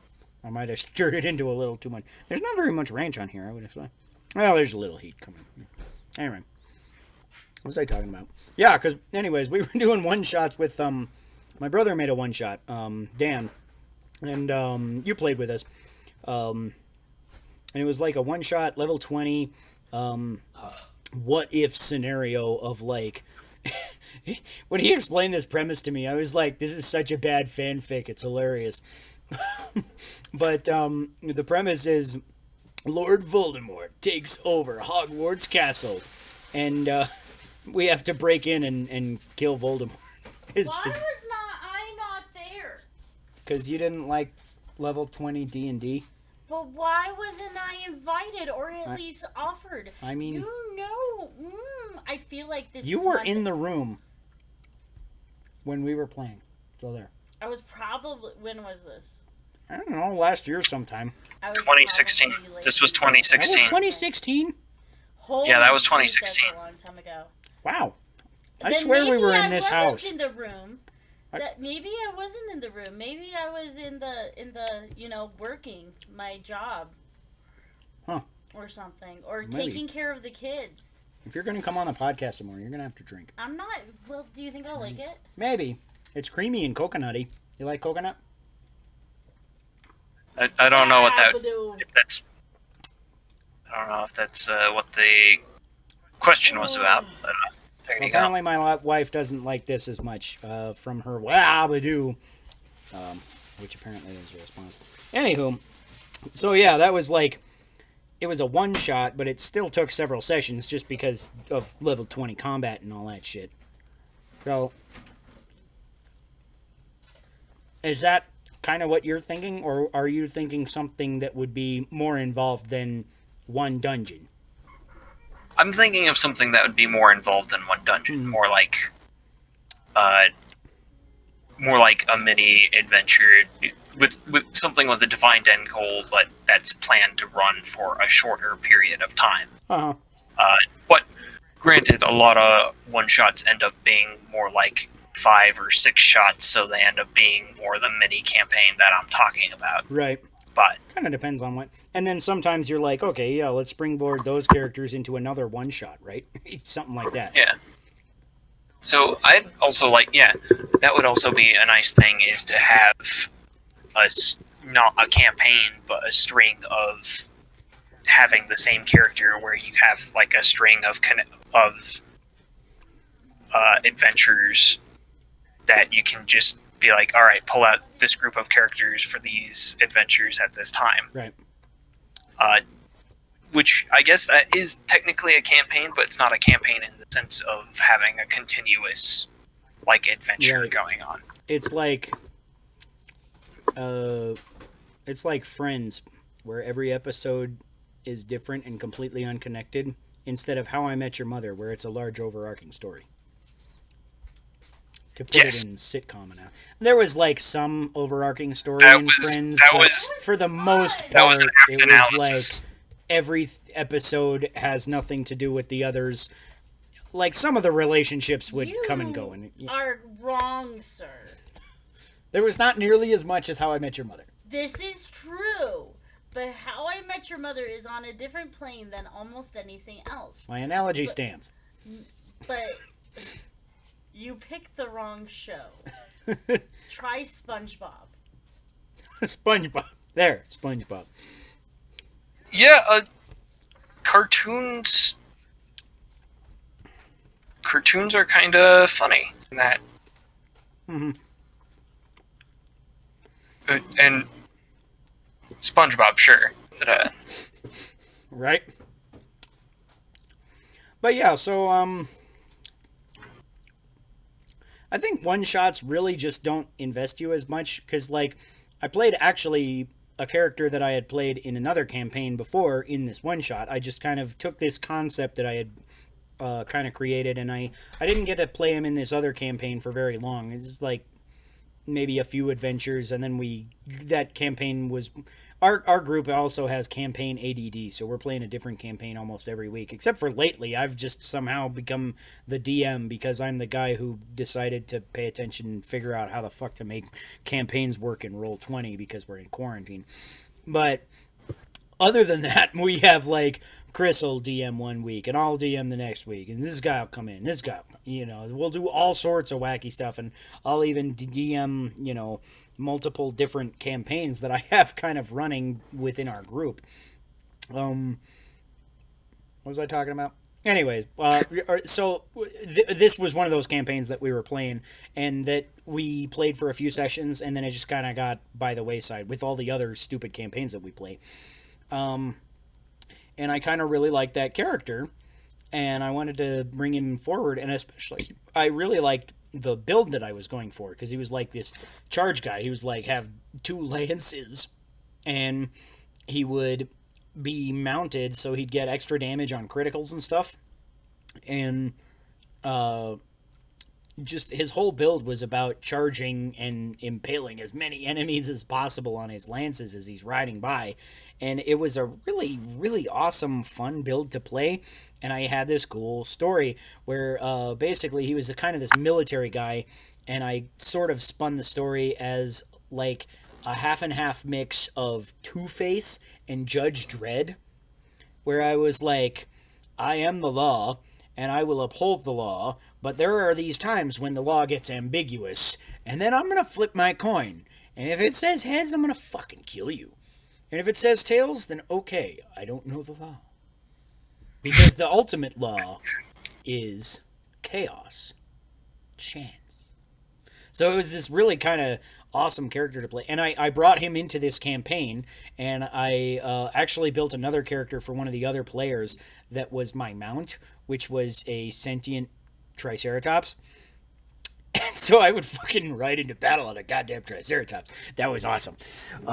And he would do his abilities in addition to what I could do, because wherever he rode, I could stab stuff along the way, because I had like ride by attack. So wherever he's going, I'm just like, yeah, I'll impale that guy on our way, impale that guy on our way, cleave to that guy, get that guy, all this kind of thing. And he would like trample was most of what he did, especially when we got into big groups. He's like, I'm gonna trample over like 40 guys, and I'm gonna stab like everybody that's just outside of the trample area is going to get stabbed, and my criticals are so fucking ridiculous that we would just basically like 20-foot square patch for as long as he could move, which I think double his movement. It was like 100 feet. So basically 20 feet by 100 feet was whatever was in there was pretty much dead statistically in most scenarios.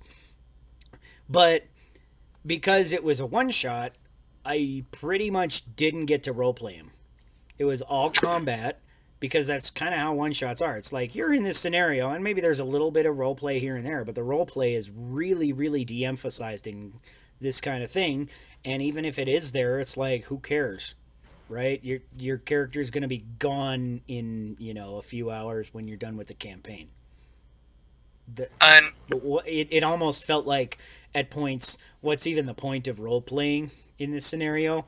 Why don't we just go for the most possible damage? So there is and I'm gonna preface this here because I have to, because I'm the only person who would bring this up in the first place. There is a thing. Role-playing games are interactive. They are not a story. They are a game, and that players their choices matter. They get to make decisions, and those decisions get to have consequences. Mm-hmm. But what I would say is the kind of thing I would want to look for is maybe a campaign with story arcs. One starts, one ends. where in not necessarily in the exact story arc way that a show would have, but in that you have a defined beginning and end, but the same characters proceed on. So more like, I'm trying to think. Yeah, story arcs is as close as I can come to the concept I'm trying to get behind here. Yeah, I think there's something to be said for that. That could definitely do some pretty cool stuff. Because I'm thinking of like One Piece story arcs, which there's a fuckload of, because One Piece is so fucking long.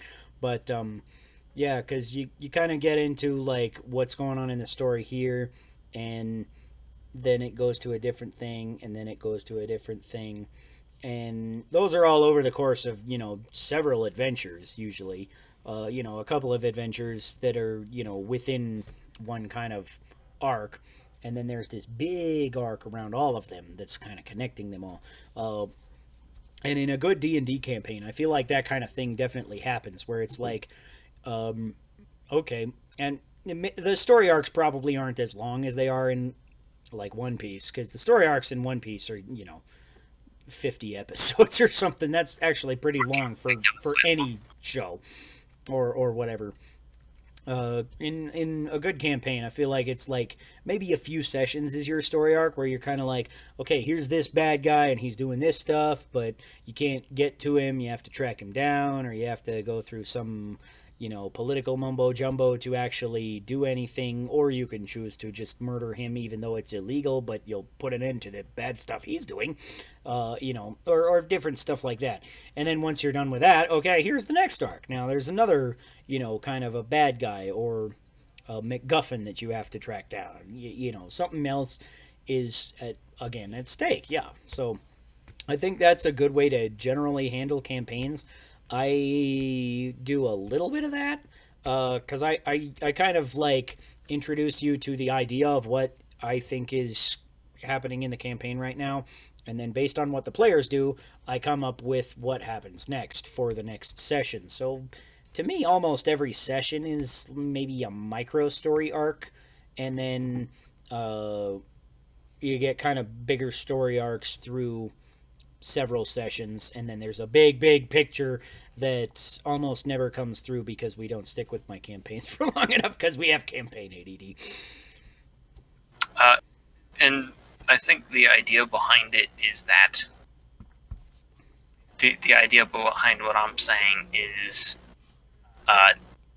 when you finish off a story arc, you can drop that game for a while and just be fine with it. Like, you don't have necessarily a set ending, right? And because you don't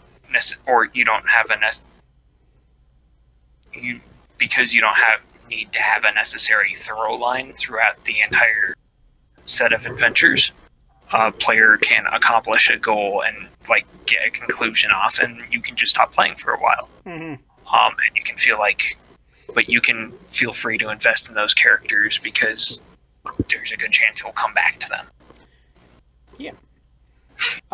So switching gears back to one-shots real quick. Like I kind of said, the biggest downside of one-shots is the roleplay is murdered, in my opinion.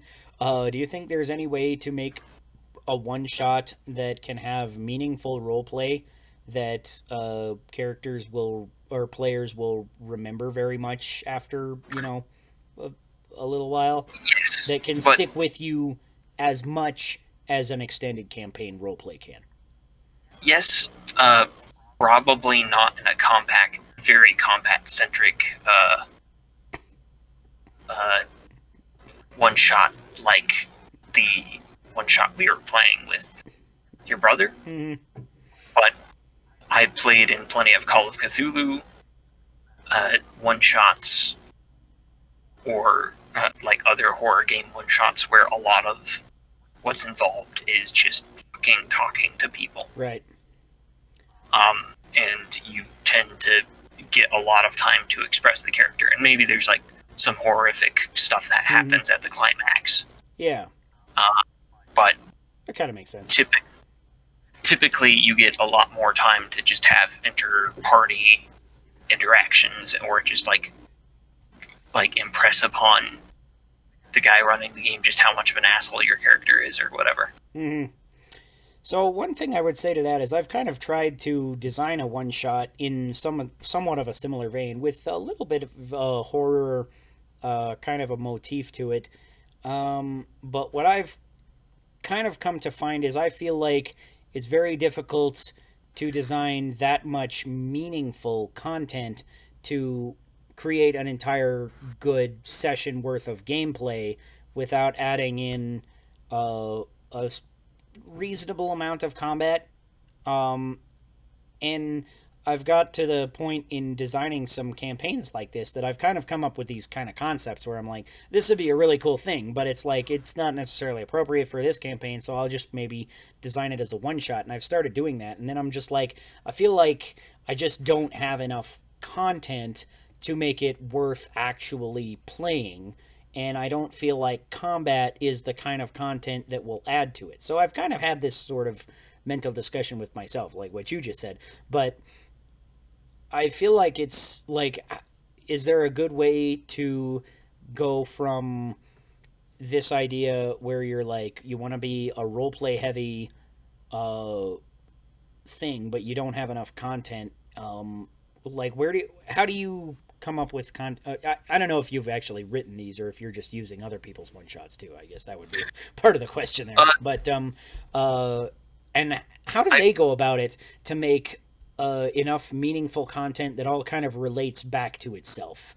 Because I feel like with me, I'm kind of like, I can make this other content, but it won't necessarily relate, especially when it comes to combat versus roleplay, where I'm like, yeah, I could put in a combat section here, but that's not what I want to go for. I feel like when you're doing like a more roleplay heavy thing, if you're focusing on like the NPCs a player would interact with and the situation they're in, with NPCs, I would probably say just remember what their goals are. Pick out, like, maybe this is more preparation than I do. Mm-hmm. Know what their goals are, kind of like their general role in life, and then maybe like a speech pattern. Right. And like a very broad brush personality, like 2 or 3 words. Mm-hmm. And then you have a character, and you can just look at that when they run into this person, and you can improvise with them. Right. Because to an extent, that's kind of how I, create characters. But at the same time, I've kind of tried to create these. The particular situation I was trying to create in a one-shot was like a very roleplay heavy one-shot that kind of put the players in awkward positions where, like, they could make one decision and it would lead to different bad stuff than the other decision. To kind of give them this split where it's like, okay, this decision is wrong and this decision is wrong, and now we have to pick which one is left wrong. But obviously you can't just, like, that can't be the whole campaign. So I'm like, okay, so I'll lead them into finding this climax. That'll be kind of the climax here, but they'll do that through detective work with various different things. And I'm just like, to an extent, I feel like if it's this guy leads to this guy leads to this guy leads to this guy, that gets boring. And if there's a chain of them, then I feel like, these guys can lead to each other, or this. That, first of all, it's a little bit of a pain to really figure out who leads to where. And second of all, it ends up being like a fair amount of prep for most of these characters will never get used, and they'll inevitably, find the way that they're supposed to go somewhat easily. And I feel like that's a really difficult thing to, like, this sort of detective work is really difficult to program into your campaign, where they're kind of going to the eventual end goal, but with steps in between without, making it too obvious.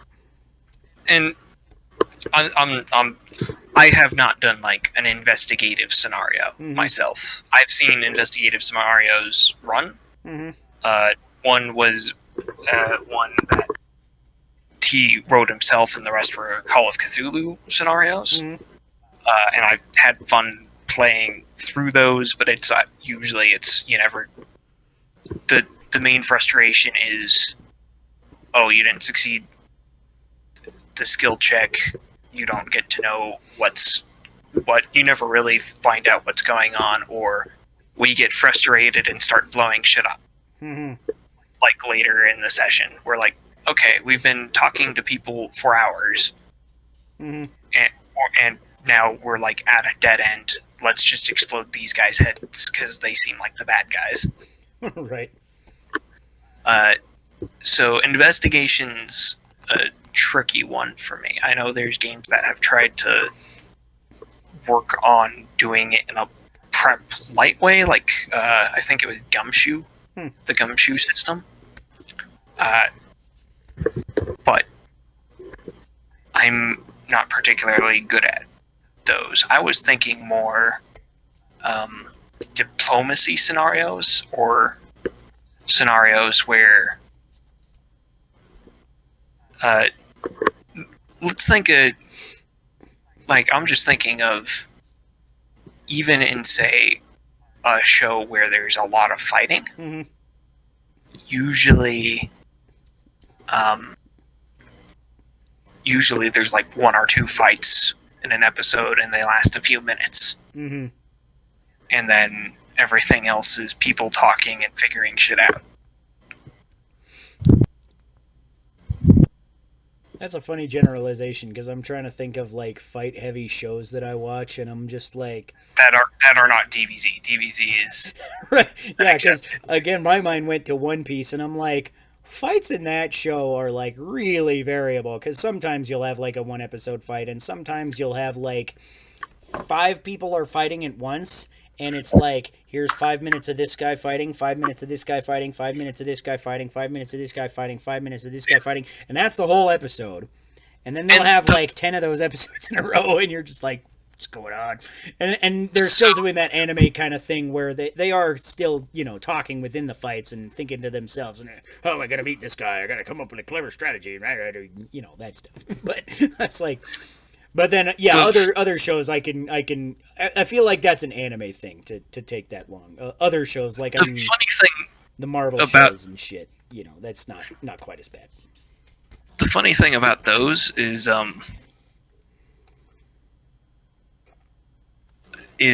lot of shonen has like the character interaction happen in the fights. Mm-hmm. So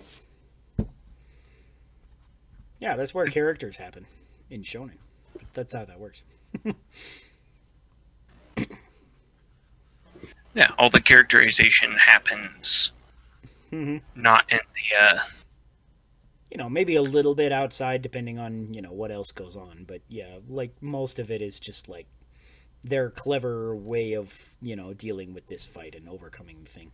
Unless it's DBZ, in which case it's just like, oh, I'll just use another Super Saiyan form. I'll invent another one and pull it out of my ass and defeat this guy here. Oh, I'm thinking of like My Hero Academia, where yeah, anytime anything happens in that show, it's people are having like conversations while they're fighting.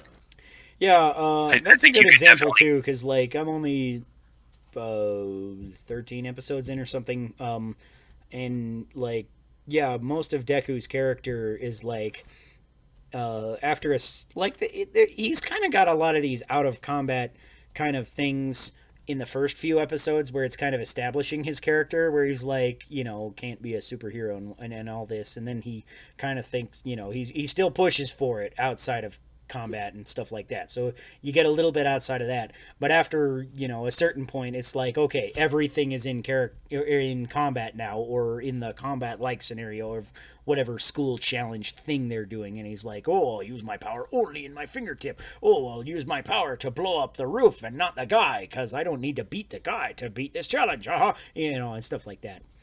Yeah, that's a lot of what I like about that particular show. Yeah, I think that's generally a thing that I like about shonen, is just how they kind of show characterization and also, you know, the just weird clever ways that, because it takes a certain kind of writing to kind of, be able to come up with, first of all, this wacky ass scenario, and then second of all, this wacky ass solution to this wacky ass scenario that theoretically the character is coming up with on the fly, and depending on which character it is, they'll solve it in a totally different way. Maybe like if you're looking at your, like obviously Deku would solve it in a different way than Ochaku, and I don't remember half their names. Yeah, Chaka just like beat the shit out of it. Yeah. And but like One Piece, you'd have different ways. Like probably Luffy and Zoro and Sanji would all beat the shit out of it. But then you've got your Chopper and Nami and Usopp that would try and circumvent it in a different way, or come up with a clever solution to do it instead of just a new battle technique that's really cool. Which is kind of what the other guys do, because that's how Shonen works. We've been over that, so. Anyways, any last thoughts on extended campaigns versus one-shots? I think the line is blurred. Based on what I've said, just like video games, or just based on what you said about video games last time, is the line is blurrier than we think, and there's a lot of ways of having your cake and eating it too. Yeah. So again, generally, I enjoy extended campaigns better, but one-shots can be fun. It's definitely a different mindset that you go into, and I wish there were better ways to implement role-playing into one-shots that were more generally used, because they can happen. You can have good role-play in one-shots, but for me, it just doesn't happen as much, and that's the thing that I like more about RPGs, is the role-play, rather than the strictly what's... Yeah. And not to say that I certainly have an affinity for the tactical thinking and everything that goes into the actual gameplay and all that, but, that's just how it is. All right, and that brings us to the end of the podcast, so thank you for joining us. My name is Sean Michael Patrick Thompson, as always, your host of Drink to the Past, and still have some beer left, so I'll have to get on that. You can drink along at home if you'd like. I don't have my drink sign. It's under my printer. I moved my printer, so now it's on top of there, because now I got two monitors, so I had to move my printer from so I could put in a monitor. I don't feel like getting my drink sign, so I'll have to drink. And this is my glorious-ish co-host. Co-host? Hi, I'm Christopher. This podcast went on for 2.5 hours. Oops, not quite that long. We're just under 2 hours right now. You can find my writings on Drive-Thru RPG. I have written House of Flowers as a D&D-ish compatible adventure. You can use that with every system of D&D except for, 4th edition, with some conversion effort on your part. Me and my co-author, who starred on this podcast a few times, also wrote together 5 Cataclysms Core Rules Beta Edition. You can also pick that up for free. Pay what you want. We are still working on that off and on. You should also pick up many of his excellent adventures, which are also D&D-ish compatible, and but you got to pay just a little bit of money for those. I highly recommend them. I think that about does it for me. Yeah, and of course you can find me as always on Twitter at SpamOmanoSpam, and on Two Guys Playing Zelda. I write various articles. Haven't been writing as much lately. Not a lot of us have.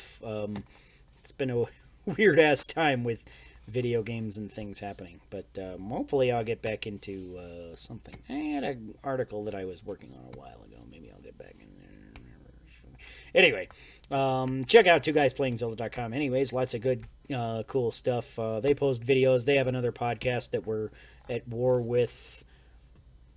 Remember that? In theory. Yeah, right.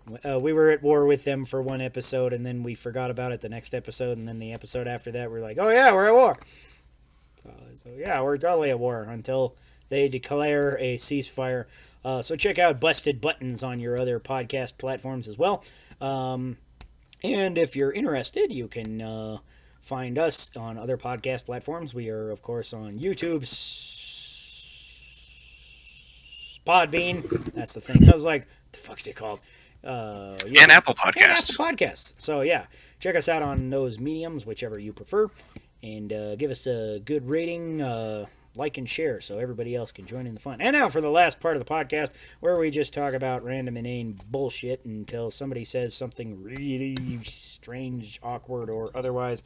And at that point, I will cut off the podcast, and you'll have like a really weird tidbit to just kind of linger on. So Well, I was gonna say also, because I forgot this in Whatcha Playin, because I haven't really played it, but I did get Carbine Jungle, and that's kind of an interesting system. We had Chance on here last year sometime. He's a cool guy. Came on talking about. Actually, that was this year. That was earlier. That was in like April. that was before this. Yeah, briefly before the whole world shut down, because I guess his episode was probably in March sometime, because I think the Kickstarter went live in April was the thing.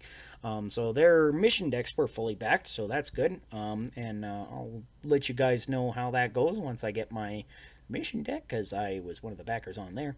And yeah, so I downloaded Carbine Jungle, and I've been looking through it a little bit. It's a really interesting system. It's got lots of different things that you can do for sort of a sci-fi campaign, but it looks like you could like easily enough like be like, okay, yeah, it's just high fantasy. Just take out the, space bits or something. So it seems like it's relatively highly functioning, but generally geared towards like almost a mix of high fantasy and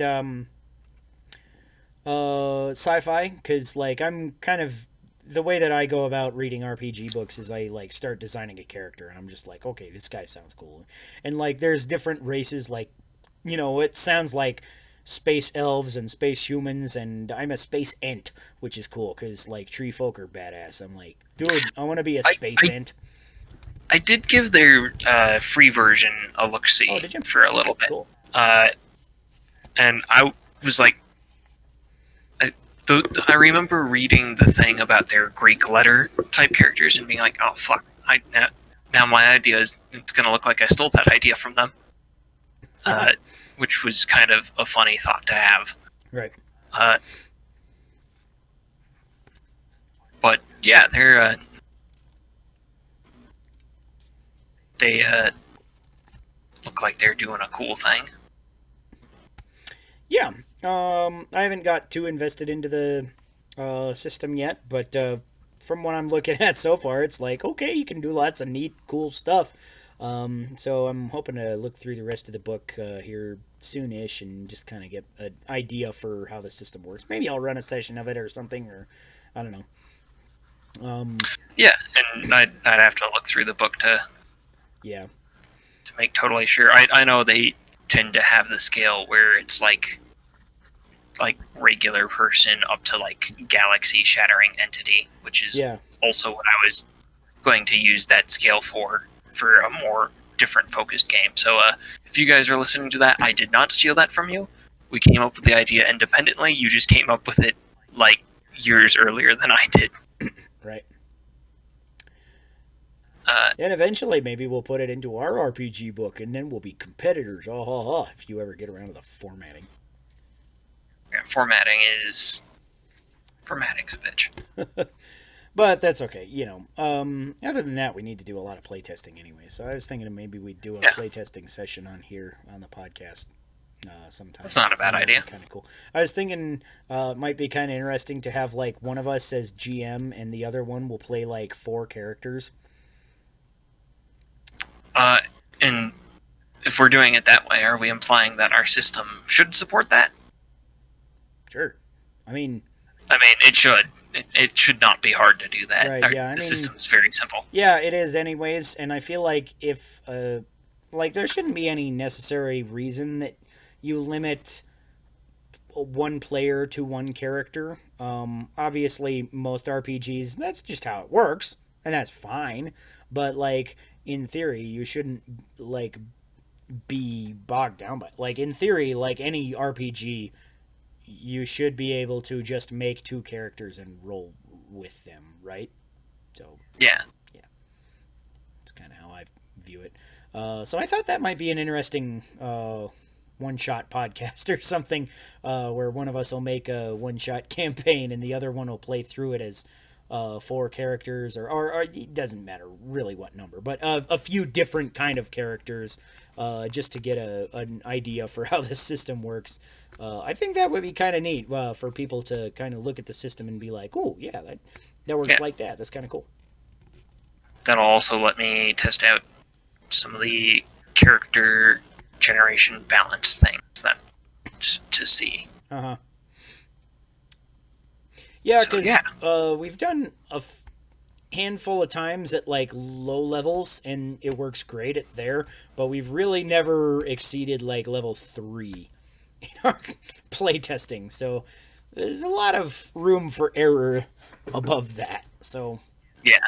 it's definitely something we need to, iron out if there is an issue above, which by the numbers it's seems like it should be relatively contiguous throughout every level, but it's like, is there going to be a point of diminishing returns? Should we cap the level because of that? Should we tweak it? I would say we should introduce, and this, I did just think of this just now, Okay.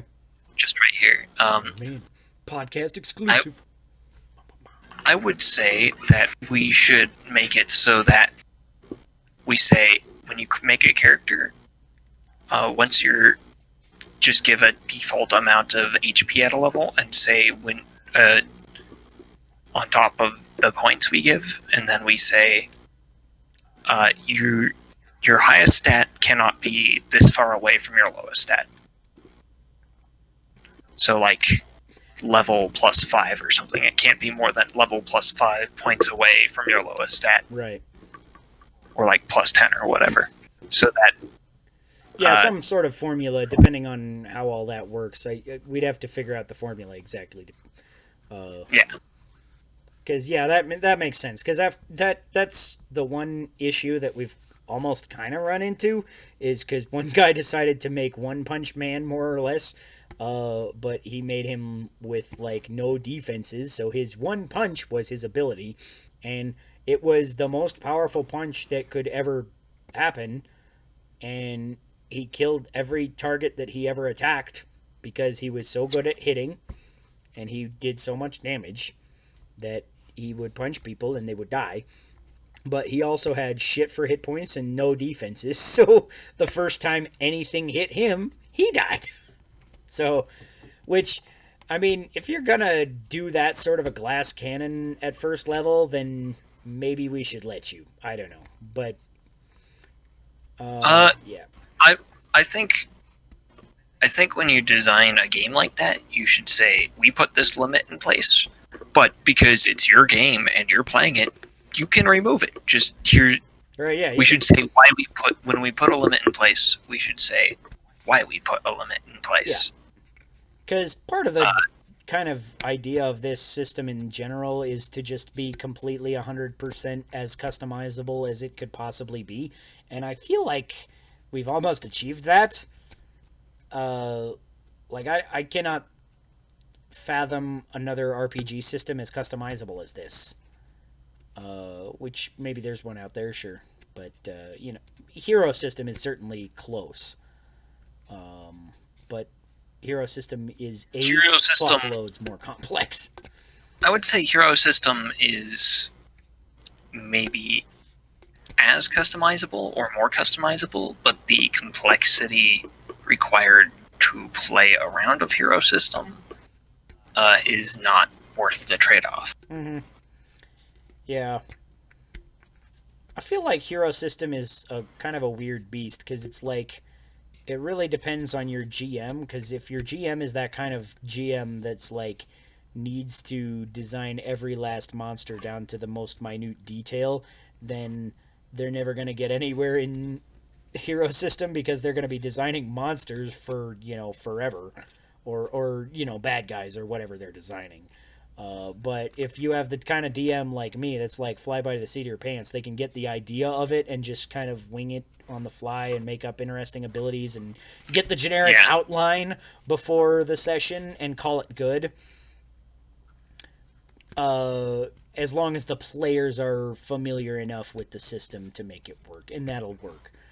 So I think it's a decent system. I think its biggest problem is for GMs like that need to design every last thing in excruciating detail. I'm like, you should, you shouldn't need to design everything in excruciating detail. It should, some stuff should just be, Yeah. But, anyways. Yeah. We're not talking about awkward shit. How'd that happen? Yeah, instead we're talking about serious things, so, what the fuck? Huh? I guess. We're talking about, like, system design. Instead of... Oh my god, are we fucking adults?